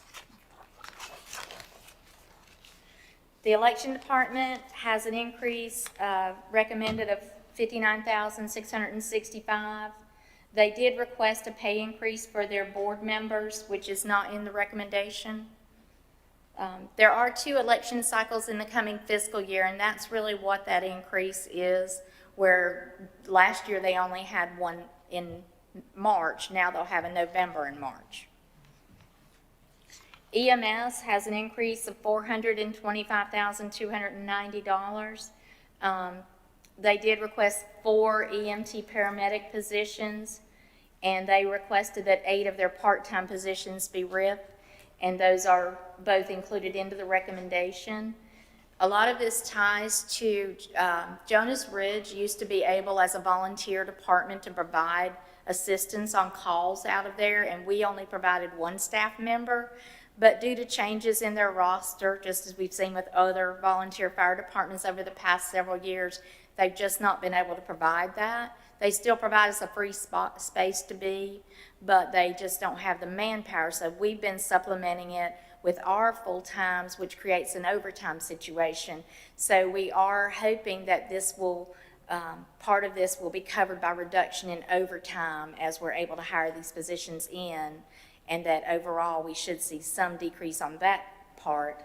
This department was also in the pay study this year and was recommended for increases that Rhonda will be going over those with you later, but that does tie to some of this increase. There are 2 ambulances included, 1 full ambulance and 1 remount. There is some equipment that they requested that is not in the recommendation, and that is because we feel confident those items will be fundable by the American Rescue Plan. And one of the things, maybe I should have mentioned this earlier, that we're aware of is if we budget for something and later find out it can be funded in the American Rescue Plan, it won't be eligible because that's considered supplanting. We can't include anything in our budget that we want to fund with American Rescue Plan dollars, or they will disallow it. So some of the things that we are not recommending is under a conscious thought that we really hope to fund them through the ARP funds, American Rescue Plan funds, and if we're correct, something like automatic pulse takers, they want additional ventilators for their trucks. Those clearly, even under interim guidance, I see no reason they wouldn't be fundable. So even though he requested them with us, they'll be bought, just not through county dollars. Finance Commissioner Department. Parsons? Sorry. No, I was gonna be a little facetious. It's not conscious, it's nothing but a flipping guessing game is what you're playing here, correct? Yes, sir. With the ARP money. I don't understand how we're supposed to be able to budget if we don't know what to budget for with the ARP money. That's a lot. In what year did we have to have it spent by? You have to have it spent by December 31st of 2026. You have to have it planned and basically committed by 2024, December 31st of 2024. Needs to be in a plan, already started, and just finish. You have 2 years to finish paying the bills on it and finish those projects. So when you and Brian find out how we actually can spend the money, what kind of plan do you have to come back to let us know? That once we are able to identify those, we're going to bring that to you. There's 4 main areas under that funding, Johnny. One is considered public health. And public health is incredibly broad, and that's one of the ones we need some more guidance on. But it is clear that medical equipment to assist your citizens, provide better response, like automated pulse taking machines so you have less contact, additional ventilators, those should be fine. Positions are a little more questionable under that, and exactly what else is under public health would be somewhat questionable. The second one would be revenue loss. Now, Scott has been studying the pages and pages. The initial document was 151 pages. We have read it. There are some things that are clear and some things that just aren't. So the pages on revenue replacement are odd. It's the best way to put it. Scott has been researching and trying to come up with some formulas, but one sentence contradicts the other. So again, until we see that final guidance, just like the last time, this time they're saying they're only going to give us guidance twice. Okay. I hope very much that's true. Let me see if I understood you correctly. If we budget for it and then we come back and try to pay, they call that supplanting and they will disallow it. Yes, sir. Okay. We would rather take it out of the recommended budget and come back and tell you that we were wrong. We do need to request it within the county dollars, but we're leaving out the things that so far we think are going to be eligible. Be sure we know what those left out things are that are related to ARP monies. Yes, would sir. you? Okay. Those are the only ones so far. The DSS positions that we're going to look at and may or may not come back to you on, depending on their staffing. And then the equipment in EMS that we're not recommending. Okay, thank you. Finance Department increases. Margaret, one quick question. Sorry. I'm sorry. And this is just, I made a little note here. I noticed the department requested $150,000 in fuel, and we were allotted, there's allotted $130,000. How do you come up with that number? We look back historically on the gallons they're spending and the pricing. We try to use our crystal ball to determine what pricing will be in the next year and utilize that to come up with a better idea of what we can and can't do. We buy a wholesale state contract fuel in our tanks, and we just felt like they would be okay with a little bit less. Okay, I was just curious. I mean, I just found that fascinating. Very Thanks. fair question. Let's see, the increase, some of that is because we have taken, we're consolidating bank accounts, and there used to be a line within the tax department for part of the bank fees, and now they're all under finance. They're not split apart to departments because of how we have done them to save money. We're putting them together to consolidate those. And there also is, I'm requesting we reclassify the accounting clerk position to an accounting specialist, and where it's a 32-hour position, asking that it be made full-time. We've put that out for applications and been unable to fill that position as it stands. It is not at a, the 32 hours is actually not as attractive as you might think to people, especially in accounting. And the accounting clerk position is, the pay rate is not to where anyone with skills would be able to fill the position. We received 3 applications the last time we put it out, and none were qualified. Fire marshal is a decrease of $7,580. That just really ties to a couple of hazmat projects that he had in this year. He did request that we create and pave the parking lot at the storage building, upgrade it slightly, and a forklift for out at his storage building that are not included at this time. The garage has a small increase, $4,535, and some of this is due to the fuel. We purchased the fuel through the garage and then allocate it back to the departments. So when we're seeing pricing increases, you'll see it hit that garage department for what we leave in inventory at the end of the year. General Services has an increase of $18,380. They did request 1 position for a grounds maintenance person, and that was not included in the recommended budget at this time. 4 vehicles were requested and 1 is recommended. We have found them 2 vehicles out of surplus that we chose not to sell for this year that we just received into surplus that are usable for another year or so to get them by. So they are actually going to receive 3 vehicles of the 4 they requested, just 2 aren't new. They did request also 2 additional mowers, specialized mowers for different circumstances, and those were not recommended at this time. They would have limited places they needed to be used, and we felt like it was best to go another route. The building part of General Services has an increase of $53,122 at this time. Within all the different maintenance repairs on our buildings, as we've talked about at our retreat, our buildings need some TLC, and this year's focus is really going to be on roof repairs. We've included $321,800 for estimates on different roof repairs that are needed. There is also included a new camera AV system for the courthouse, which is approximately $206,000. This will take where the courthouse has 3 separate camera systems with varying degrees of delays of when you see what's on there, what's happening, into 1 system. So they won't have 3 logins, they'll have 1. We'll modify the wiring and the switch system so that it's live. We felt like that was a major safety concern of the building. And the courtrooms actually aren't really ADA for hearing particularly, so we are going to upgrade the audio systems to make sure that all our citizens with challenges are met. The $150,000 is included for phase 2 of the HRC building. We know how important that is, and that will roll in more of the temperature control system renovations that we've started this year.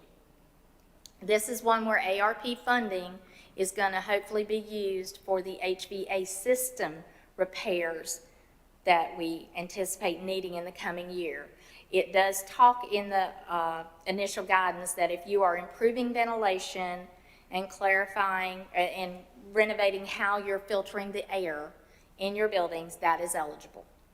So again, that one sounds like it's going to be fine, so we do feel comfortable taking it out of the current budget, and we'll shift those to that funding and also look at modifying possibly even more buildings than were requested so that we can make sure we're giving the best air to our employees and citizens within the buildings. The governing board has an increase of $3,005. 1 position was recommended, or requested, excuse me, and not recommended. This will include, I think you guys are all up for new computers, so you will be receiving those during the coming fiscal year. The health department will show a decrease of $39,790. 1 reclassification was requested and recommended. A portion of the department is in the pay study cycle, and some of the, that will show in Rhonda's notes when she gets to it. Some of their funding is specific to pandemic one-time things, and we won't track that through the department. That's why you see a minor decrease, because it's specialized multi-year funding similar to other things. So it's outside of their normal budget.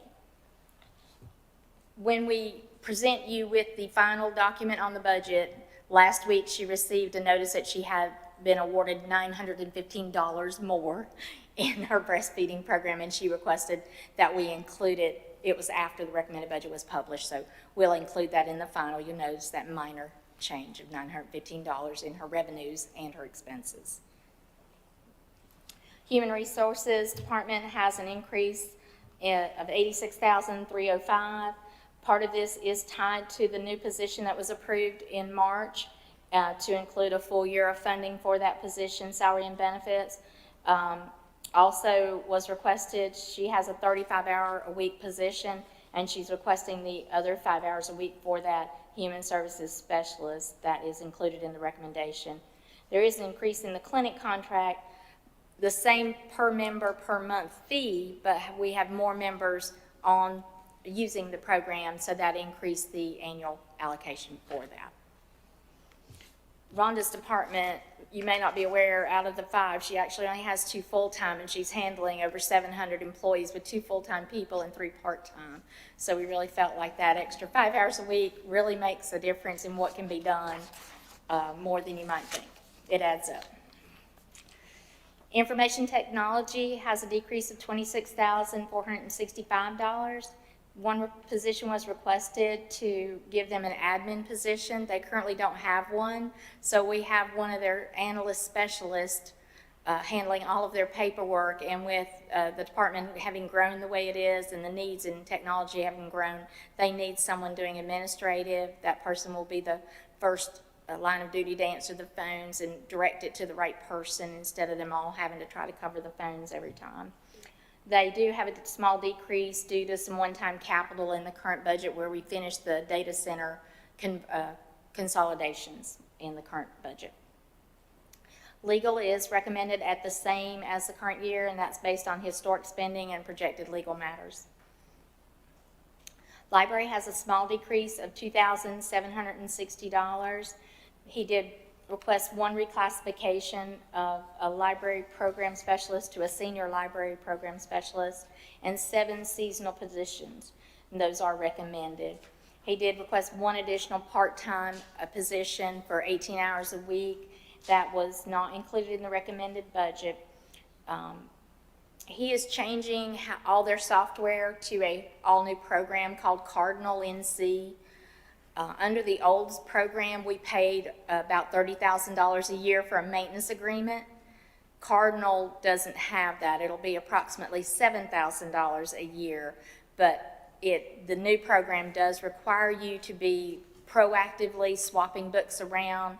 People within the state can request our books, or within the county can request from one library to the other, and we're required to provide that. So the vehicle that's included in his budget will be funded under that $30,000. He won't use this year for maintenance agreement, and then he'll evaluate. He wanted the position to be able to move those books around, but he's willing to look at taking a year to evaluate how much work it does generate for his staff and see whether he will request the position again next year. Mental health has a decrease of $54,305. When we met with partners, they came to us, and what they need is the same funding, $265,000, to run the programs for Burke County. But they also let us know that over the past few years, they've had some savings for various reasons, and they have $305 that they could use from those savings of money we've given them to help fund this year. So we're actually going to have the same amount of programs, $265,000 worth of services from them, but they're using funds we've already given them that they did not spend to finish out the $265,000. So non-departmental has an increase of $2,885. There is a 2% COLA recommended for all employees, and we budget that in non-departmental until it's awarded, and then we determine the splits out to the department. We had a decrease in retiree insurance estimates and the estimated workers' comp claims. We've had some very good years, so we're hopeful that might continue. And so that's why, although there's funding for the COLA in there, we do see just a very small increase. We did include some money for the facility study within the non-departmental. We are meeting Friday? We were scheduling it earlier today. I think we landed on, no, Tuesday, excuse me, with, we had 6 firms respond to our RFQ on doing the facility study, and we narrowed it down to the top 3 clients, and we're doing interviews Tuesday with the top respondent, and then if we can negotiate a price, we'll come back to you if it's above the $90,000, either with notice of who we got and what's going on, or that we need your approval to do the contract once we determine a fee. Other public safety, this is NC Forestry, separation allowance, medical examiner fees, JCPC, all fall under this section. There's an increase of $17,510. Some of that is due to several retirements within the separation allowance area, and a small increase for the NC Forestry service contract. Recreation has an increase of $10,565. We did include a truck. He needed a diesel truck to help pull some of his equipment around, and crossing flashers for 3 trail crossings at Fontaflora Trail is in there. He did request equipment and a building to put up at the lake, and we were not able to fund those in this year's recommendation. Register of Deeds has an increase of $14,863. There is 1 position recommended, and within her budget, she requested it. She was able to provide documentation on the number of staff in surrounding counties of her size, the number of documents they're processing on average, which fully supported the request for additional position. Senior Services has a decrease of $68,600. A lot of that has to do with that large drainage expense we had there in the current year. So this is not a change in services by any means. They will still have the same. The block grant funding is anticipated to be level with prior years. So Sheriff's Department is a decrease of $730,114. The sheriff will be here Thursday to talk with you about his budget requests and recommendations. 5 new positions were requested, and none of those are included in the recommended budget. Some of the major capital requests included Viper radio replacements, 8 patrol car vehicle replacement. Those are included in the recommended budget. Some of the requests that were not recommended include funding the 24/7 outside legal services, the 2 vehicles for narcotics officers, 2 vehicles for other law enforcement, body cameras, and tasers for all, taser program for all officers. The decrease ties a lot to that, again, that software, that Motorola software that's in this year in his budget, and then he had additional vehicles in this year's budget that were not able to be purchased during 1920, so they moved to the 2021 budget because they were ordered and didn't come in time to be paid in 1920. Margaret, on under equipment of all those different things that he asked for, how much were the body cameras? Do you know that off the top of your head? $954,000. That does not include the annual storage fee based on how much data is. That can run, I believe the estimates are in the $60,000 to $70,000 a year range for the storage. But if they record more than anticipated, that number just continues to go up. How many cameras can be bought for $954,000?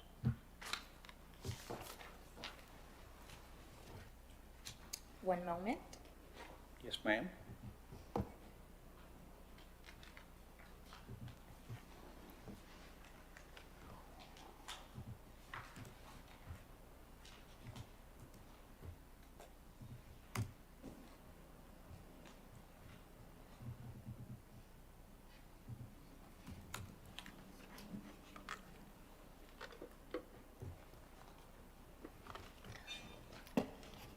That was a trick to give me a break to swallow, wasn't it? Yes, ma'am. That would be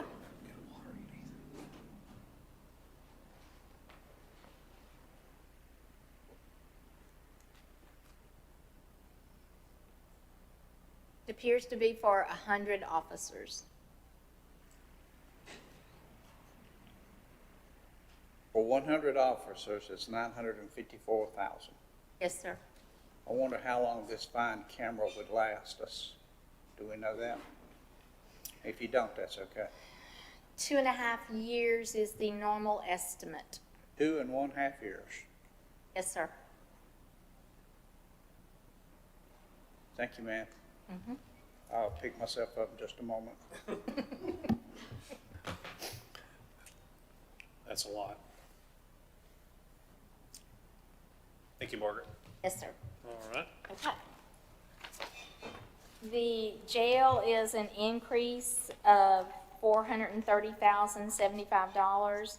The continuation of the position you temporarily approved in March is not included in the recommendation for the sworn lieutenant. Primary reasons for that increase tie to those salary increases approved in March and some building equipment service agreements where they were still under warranty in the last fiscal year. Some of that's done, and we have to pay for the maintenance agreements now and the warranties going forward. Some of the requests not recommended included a whole body scanner, a metal detector, and an infrared camera and scanner. They requested additional dual band radios. They wanted an additional parking lot and fencing for their staff area, an electronic medical records program, and they wanted to increase the funds to do outside bed rentals. The one item in this list that we are evaluating under the ARP funds is the fence around the staff parking lot. That would be considered a social distancing mechanism to provide that opportunity for keeping unknown public from your employees. Soil and Water had a decrease of $20,915. They have a vehicle replacement in the current year, and they will not have one in the next budget. That was approximately $23,000, I believe. Tax is an increase of $458,270 overall. One position was requested for an appraiser, and that is included. 2 vehicles were requested, and we have included one. $720,000 was requested for the contracted appraisal company that Danny spoke to you previously about, and we included $350,000 in a phased-in approach for this. The revenue from this, I know one of the things talked about when Danny came before was how soon would we see revenue out of this, that list and measure. We really won't see it until revow in 2023, which would be the 23-24 budget. So we felt like a phased-in approach, giving them one staff member in-house and then hiring the company to start getting some of that done was an appropriate way to attack that. Transfer to other funds is increase of $66,500. The transportation, which is Greenway, asked for a $15 increase. That is included. Veteran Services, an increase of $415. Western Piedmont Community College, it's an increase of $946,875. They had a small carry forward of projects, but really what this is the $1 million match for the program that we approved and said we would fund in this year. So when you're looking at our overall budget, within the recommended budget, we have $1,540,190 of use of fund balance, general fund balance. Within that number is $350,000 for the tax appraisal contract, that's new and unusual, and $1 million for Western Piedmont's building project. So those two one-times leave us with $190,000 being used for other projects, programs, etc. That number will go up slightly with the $40,000 you've all asked us to add to the approved budget. That's the end of the general fund section. Are there any questions on general fund at this time? Any questions, gentlemen? Mr. Vice Chair, I want to go back to recreation just a moment if I can. I saw something about caution lights in there. What in the world is that? It's rapid flash beacons for 3 of the trail crossings to really bring attention to the fact that people are walking across the actual main roads. Okay. They wanted to spotlight those 3 crossings for a safety measure. So we only have 3 crossings across the highway? That are such that we feel they need to have some sort of warning device there to let motorists know that, and also show that we have attempted to accommodate that for the trails that we've designed and put there that cross the roads at possibly not the best place, but that's the only place they were able to cross. The DOT won't help us on that. Not that we're, not so far, no, sir. They have, it's been requested and I don't believe it's gonna be fulfilled. So we felt it important to include that safety measure. So is there warning signs or just flashing lights? I want to believe they're flashing lights. Rapid flash beacons, and I believe I have a picture. That's okay. I think it's like a triangle with lights on it. Okay.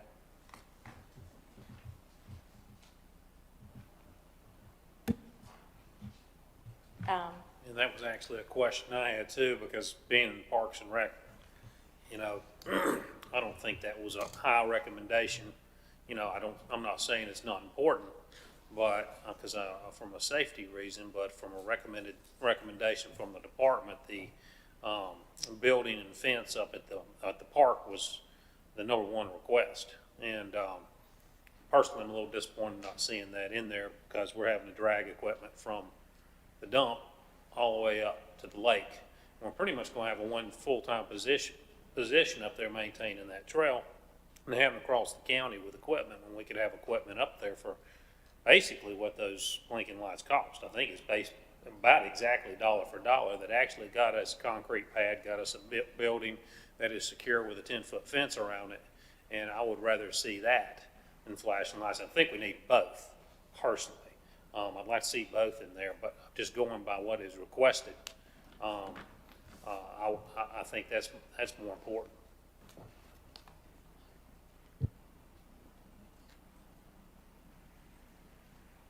Just my opinion. Mr. Vice Chair, I have Yes, sir. 5 quick questions I wrote down as we was going through this.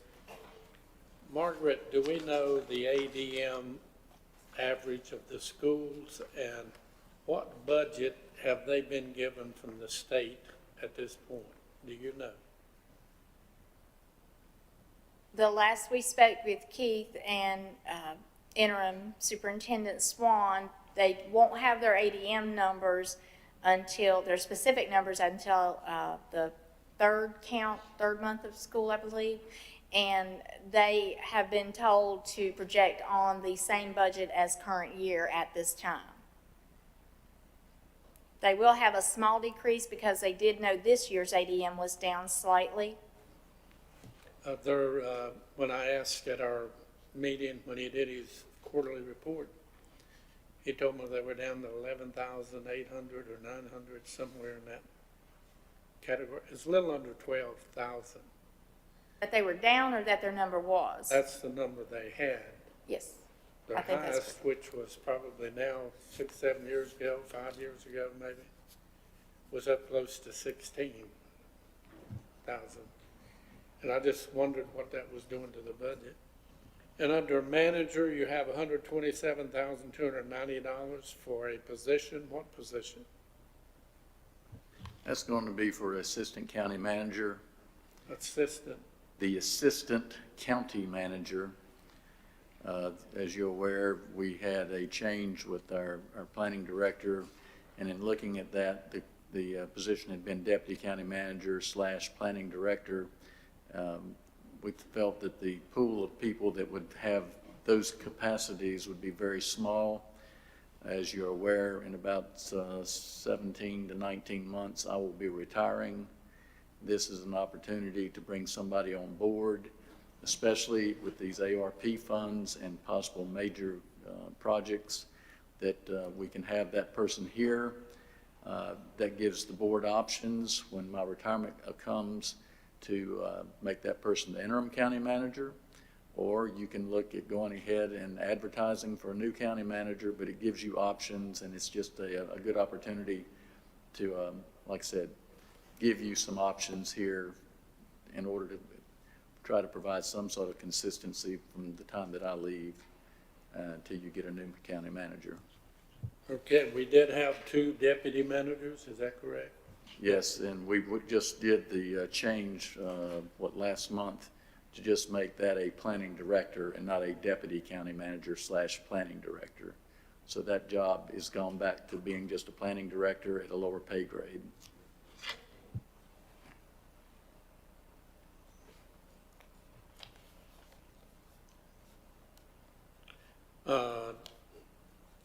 I had a question about DSS, and I don't know what it was. I put down $477,840, which was an increase.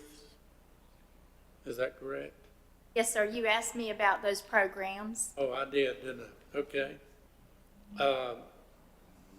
Changing banks costing us $20-some thousand. Why do we want to change banks?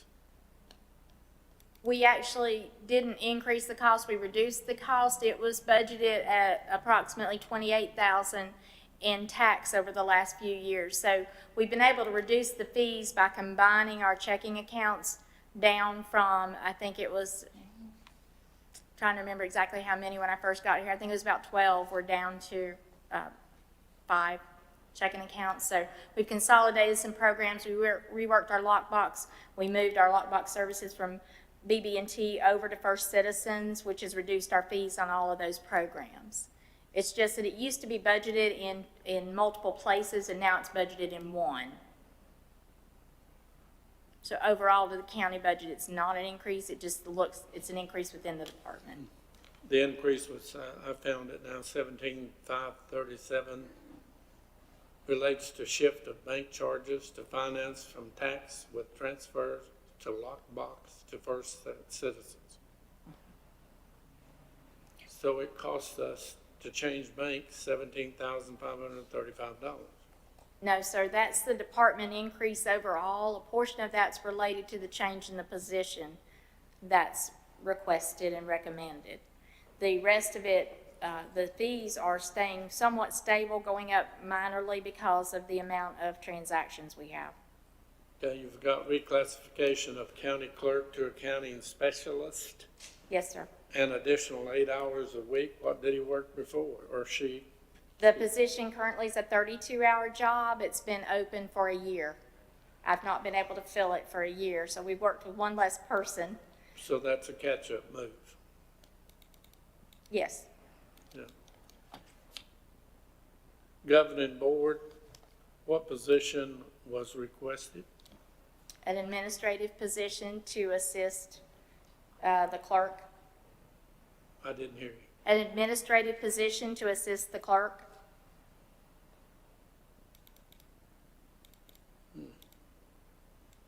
You answered my questions.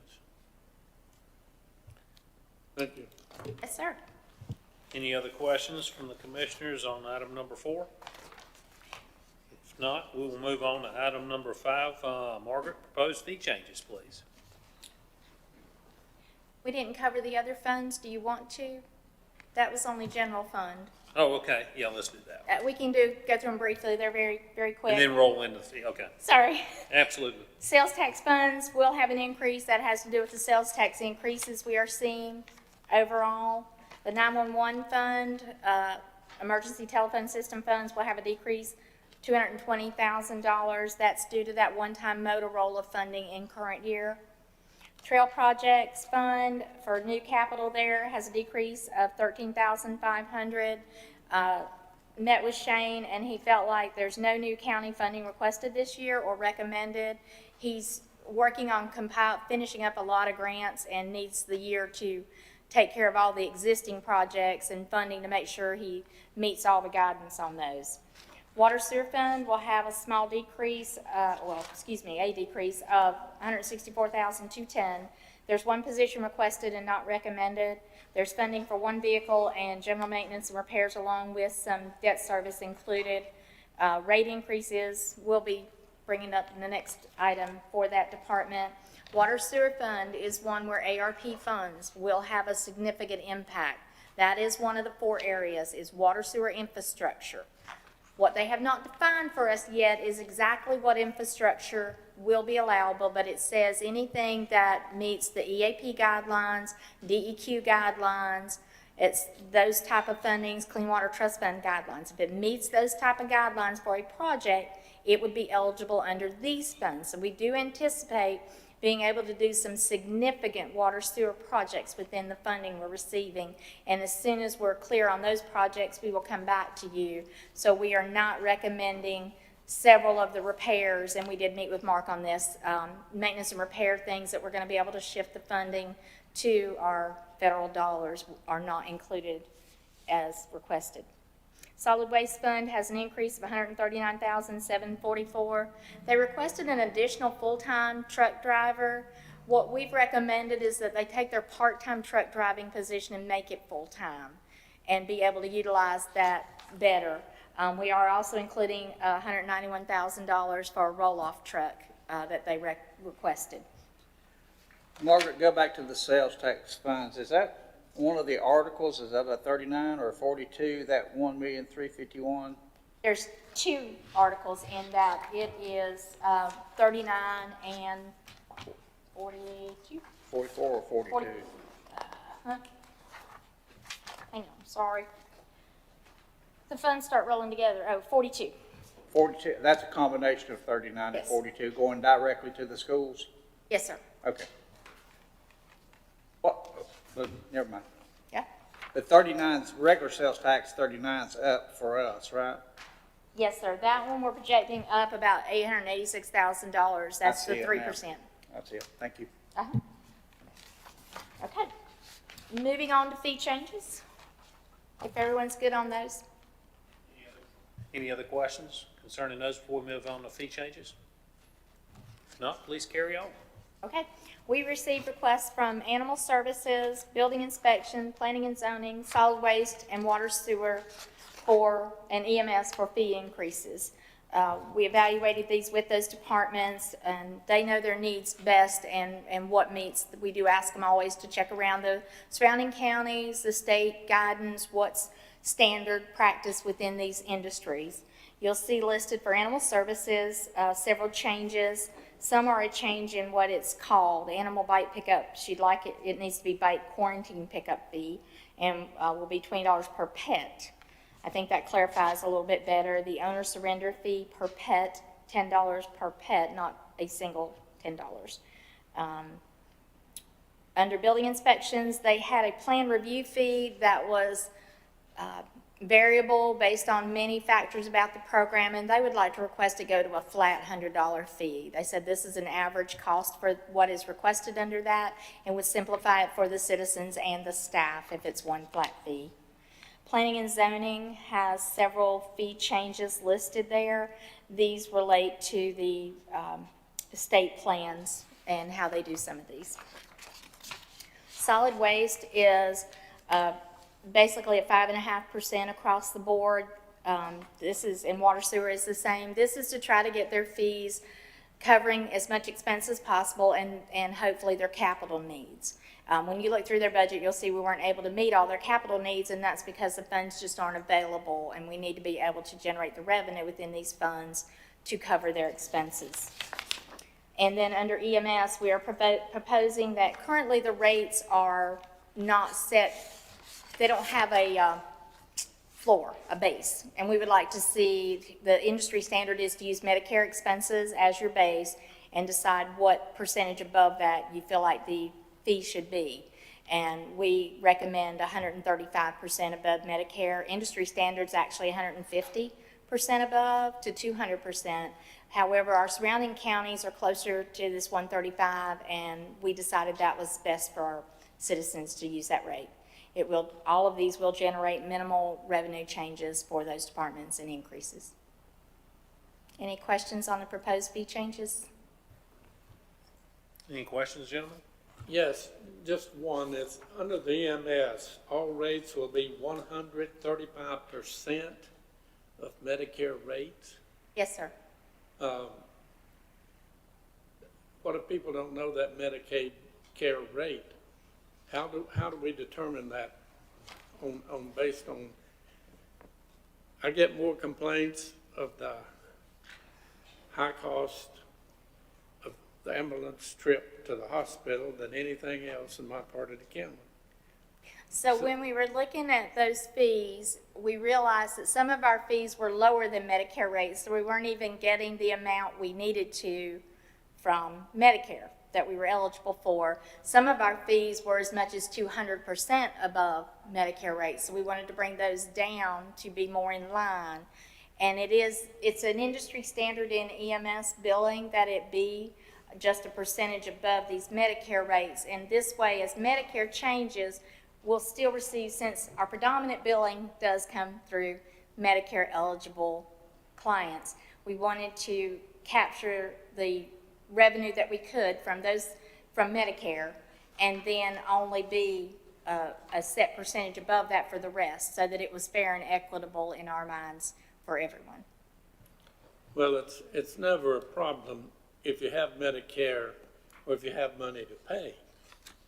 I have a neighbor not too far from me, 2 miles. She had a very bad ailment, I'll get it right in a minute. But the insurance quit paying. She lost all funds of income, and she had to have a lift and all that to get to the doctor and back.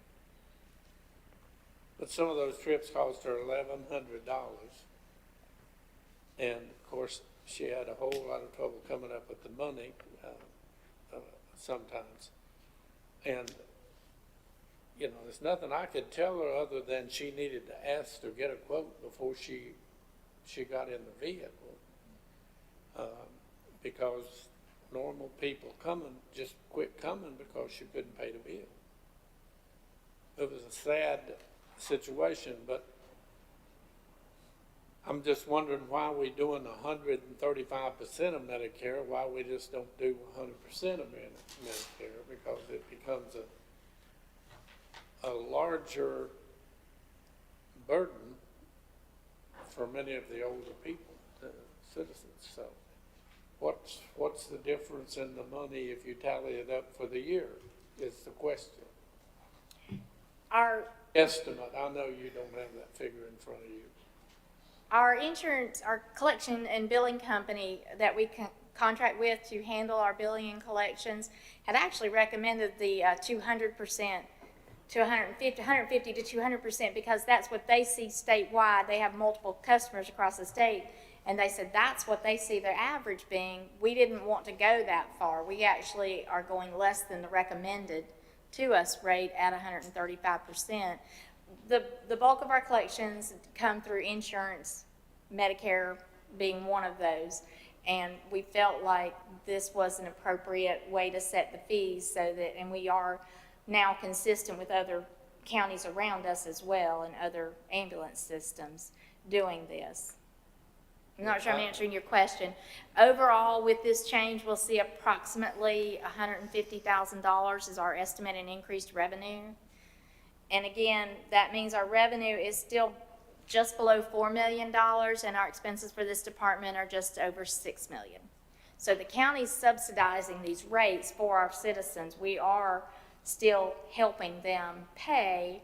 Maybe they don't see it in their bill, of course, I know, but the county is doing what they can to keep them from paying the full cost of these services.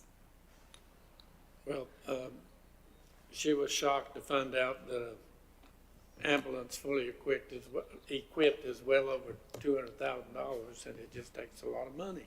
Yeah. But I encourage people to shop around, especially since there's several good transport systems available in the county, if they feel like it's too high. So, and I think she does, so. But I just wondered that 135% over Medicaid care rates seems high to me. But you answered the question. Any other questions or comments? One thing, Margaret, we were talking, Commissioner Taylor's talking about the ambulances, the ones we budgeted, that they do have those lifts that we've been installing, correct? Yes, sir. Those lifts are transferable. As we buy vehicles, we'll be able to move those with it. All we'll pay was, as part of our like a new ambulance is roughly $220,000. It will have the track in the floor, and then we'll just be able to pop the stretcher into that from the one that we're getting rid of. Fantastic. Thank you. Gentlemen, ladies, does anybody need a recess for 2 or 3 minutes? Or is everybody good to go? Okay, we'll go ahead and continue then. We'll move on to item number 6, presented by Rhonda Lee, our HR director. I actually have a handout for you guys. Sure.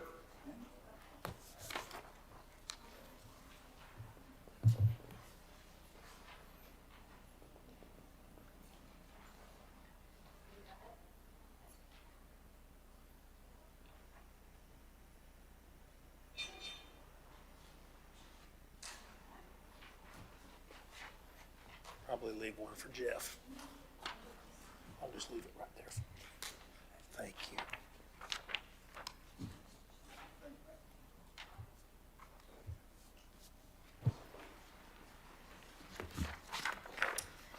Thank you, Mr. Vice Chair and Commissioners. I'm pleased to bring before you our second year of the second cycle of our pay study.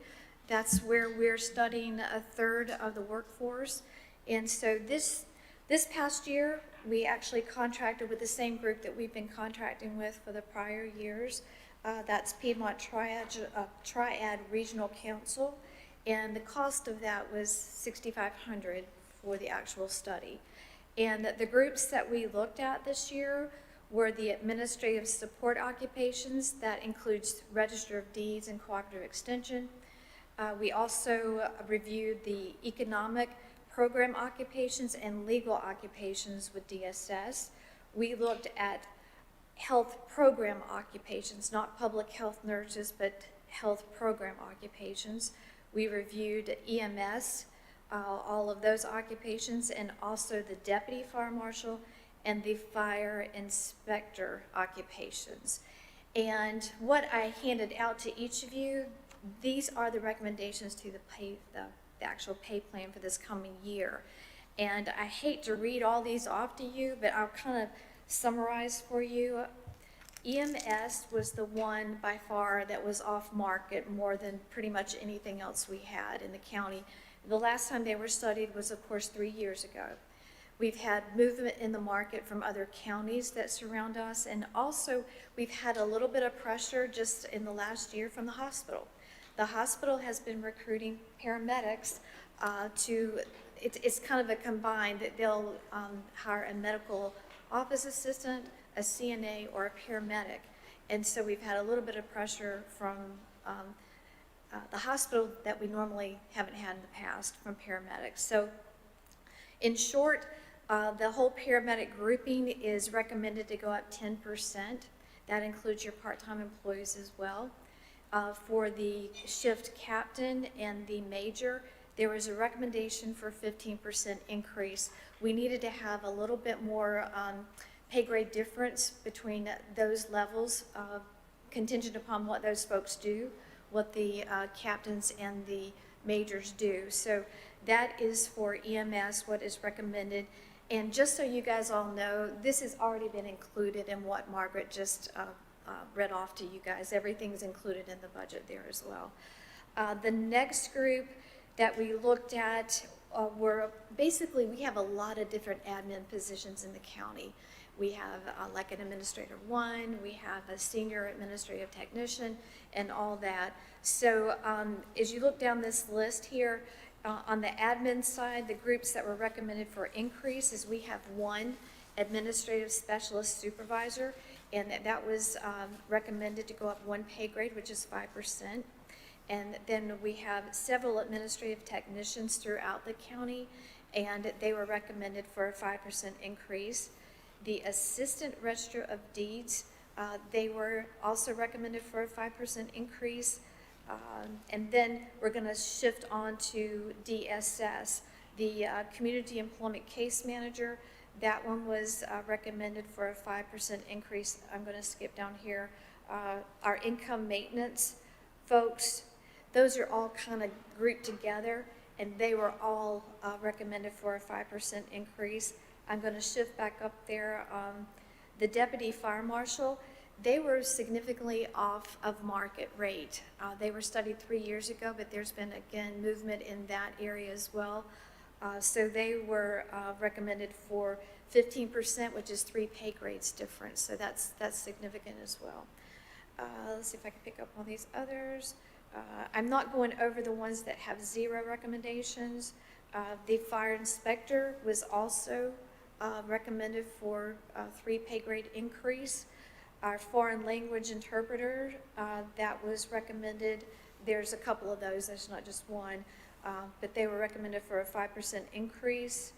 Then we come down, I already talked about the income maintenance groups going up 5%. Then we had the medical lab technician and medical lab technologist. Those are both out of the health department, and they were recommended for a 5% increase, as well as their nutritionists, 1, 2, and 3. Coming down here, office assistant is also considered under the admin category. We didn't have any recommendation there, nor on our paralegal. There was no recommendation for increase there. We have processing assistants throughout the county and program assistants throughout the county, and they primarily work in DSS and health departments. They were also studied, well, all these were studied 3 years ago. There was no pay increase at that time, and so now they're recommended for the 5% increase. On the public health education side, all of those categories are recommended for a 5% increase. And that pretty much sums up the recommended increases for this year that, as I said, have been included in the recommended budget from the county manager. Rhonda, just for clarity's sake, because it does get a little confusing when we're talking about all these DSS positions. If we're recommending a 5% increase and we're getting paid back 80%, so we're actually coming up with county dollars of 1%, or am I wrong on that? What was the last part of that? Well, if we're given a 5% increase and we get reimbursed, just say 80% of that position's salary, we go up 5, we get 80% of that 5 back, and we only pay 1%? Yes. Okay, that's the numbers I'm looking at. Yeah. So it's a little deceiving on a lot of these positions that are 5%. It's not actually county monies that we're having to come out of pocket with. It's really only 1% on the 5%. Not if always. Not Right. always, but if we're just using Yes. the idea that Yes. that position is 80%. I know some may be 60, but that's not all out of our, Correct. all from us. And Okay. that's one of the reasons their revenues are up roughly $1 million, is partly due to this, that we would see increased revenue back from the state based on different programs and different positions. Thank you. Any questions, comments for Rhonda? Yes, Rhonda, I hope your teaching has paid off in the last, I think you told me that each pay increase was 5%, and pay grade was 5%. Yes. Is that You're correct? correct, yes. Can you skip down to, and we're not picking on anybody, it's just 2 good examples together. Sure. Fire inspectors about down the middle of the page, and foreign language interpreters. On the fire inspectors, you went 19 to 22, which gives them 15% increase, or does it give them the pay grade raise and also 15%? Oh, it just gives them 15% increase, period. That's what, Pardon? it gives them 15% increase, period, that employee will receive. Just one 15% increase. So they're not getting a pay grade increase, and on top of that, it would just be what the pay grade. What it's shifting up to, yeah, with the, they're not double, it won't be double. So, Okay. And the next question, you probably don't have an answer, but you can figure it for us sometime. Okay, The total cost of all these proposed changes would be how much to the county? $507,000. Well, she surprised me, $510,000, 507. 507. That does not include the reimbursement we get. No. So, actual reimbursement is gonna be a good bit less on some of that. Okay, That's the increase to the expense budget. The revenues on the other side would increase for the ones within DSS. And some in health would have reimbursement changes based on what program they're in. We'd have to go back and calculate that, but I would say it would be somewhere in the neighborhood of, no, it'd be a complete guess. I'm not going to. Okay. Never mind. Because they all have different reimbursement rates, so we'd have to calculate that out. But yeah, this number is a total, that's a total number, Yes. total impact. Mhm. how many, one more question, Vice Chair. How many people are involved in this list? You've got positions and not persons. What's the total number of people? 285.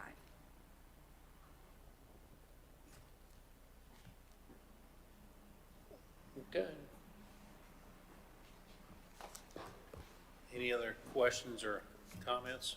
Brian? Rhonda, you were saying that this is one of the larger groups in this 3-year cycle, and that next year's cycle, the group that would be looked at would be smaller than this, so that there'd be a smaller impact to the budget. Yeah, that is our hope. Next year, I have it right here in front of me. Let's see if I can find it. Next year, I should have the count. That was with me.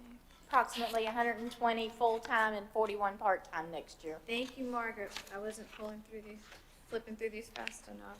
But next year includes department heads. It also includes Parks and Rec, library, talking off the top of my head here, but some of the smaller departments are the ones that are slated for study next year. And historically, those have been, the impact's been less. Okay. I was actually a little surprised when you look down through here that there's quite a few on here that are no recommended raise at all. And I would think after a 3-year period, there'd be some type of recommendation there. But, you know, who's to know? I like environmental health. I mean, you know, I just assumed that would go up. But, anyway, any other questions, comments? Rhonda, thank you. Thank you. All right, fantastic. All right, gentlemen. Any other questions or comments in general for staff? There being none, there is our next meeting, recess meeting on May 27th, 2021 at 2 p.m. Do we have a motion to recess to May 27th, 2021 at 2 p.m.? We have a motion. All those in favor state by saying aye. Those opposed? We are recessed. Thank you.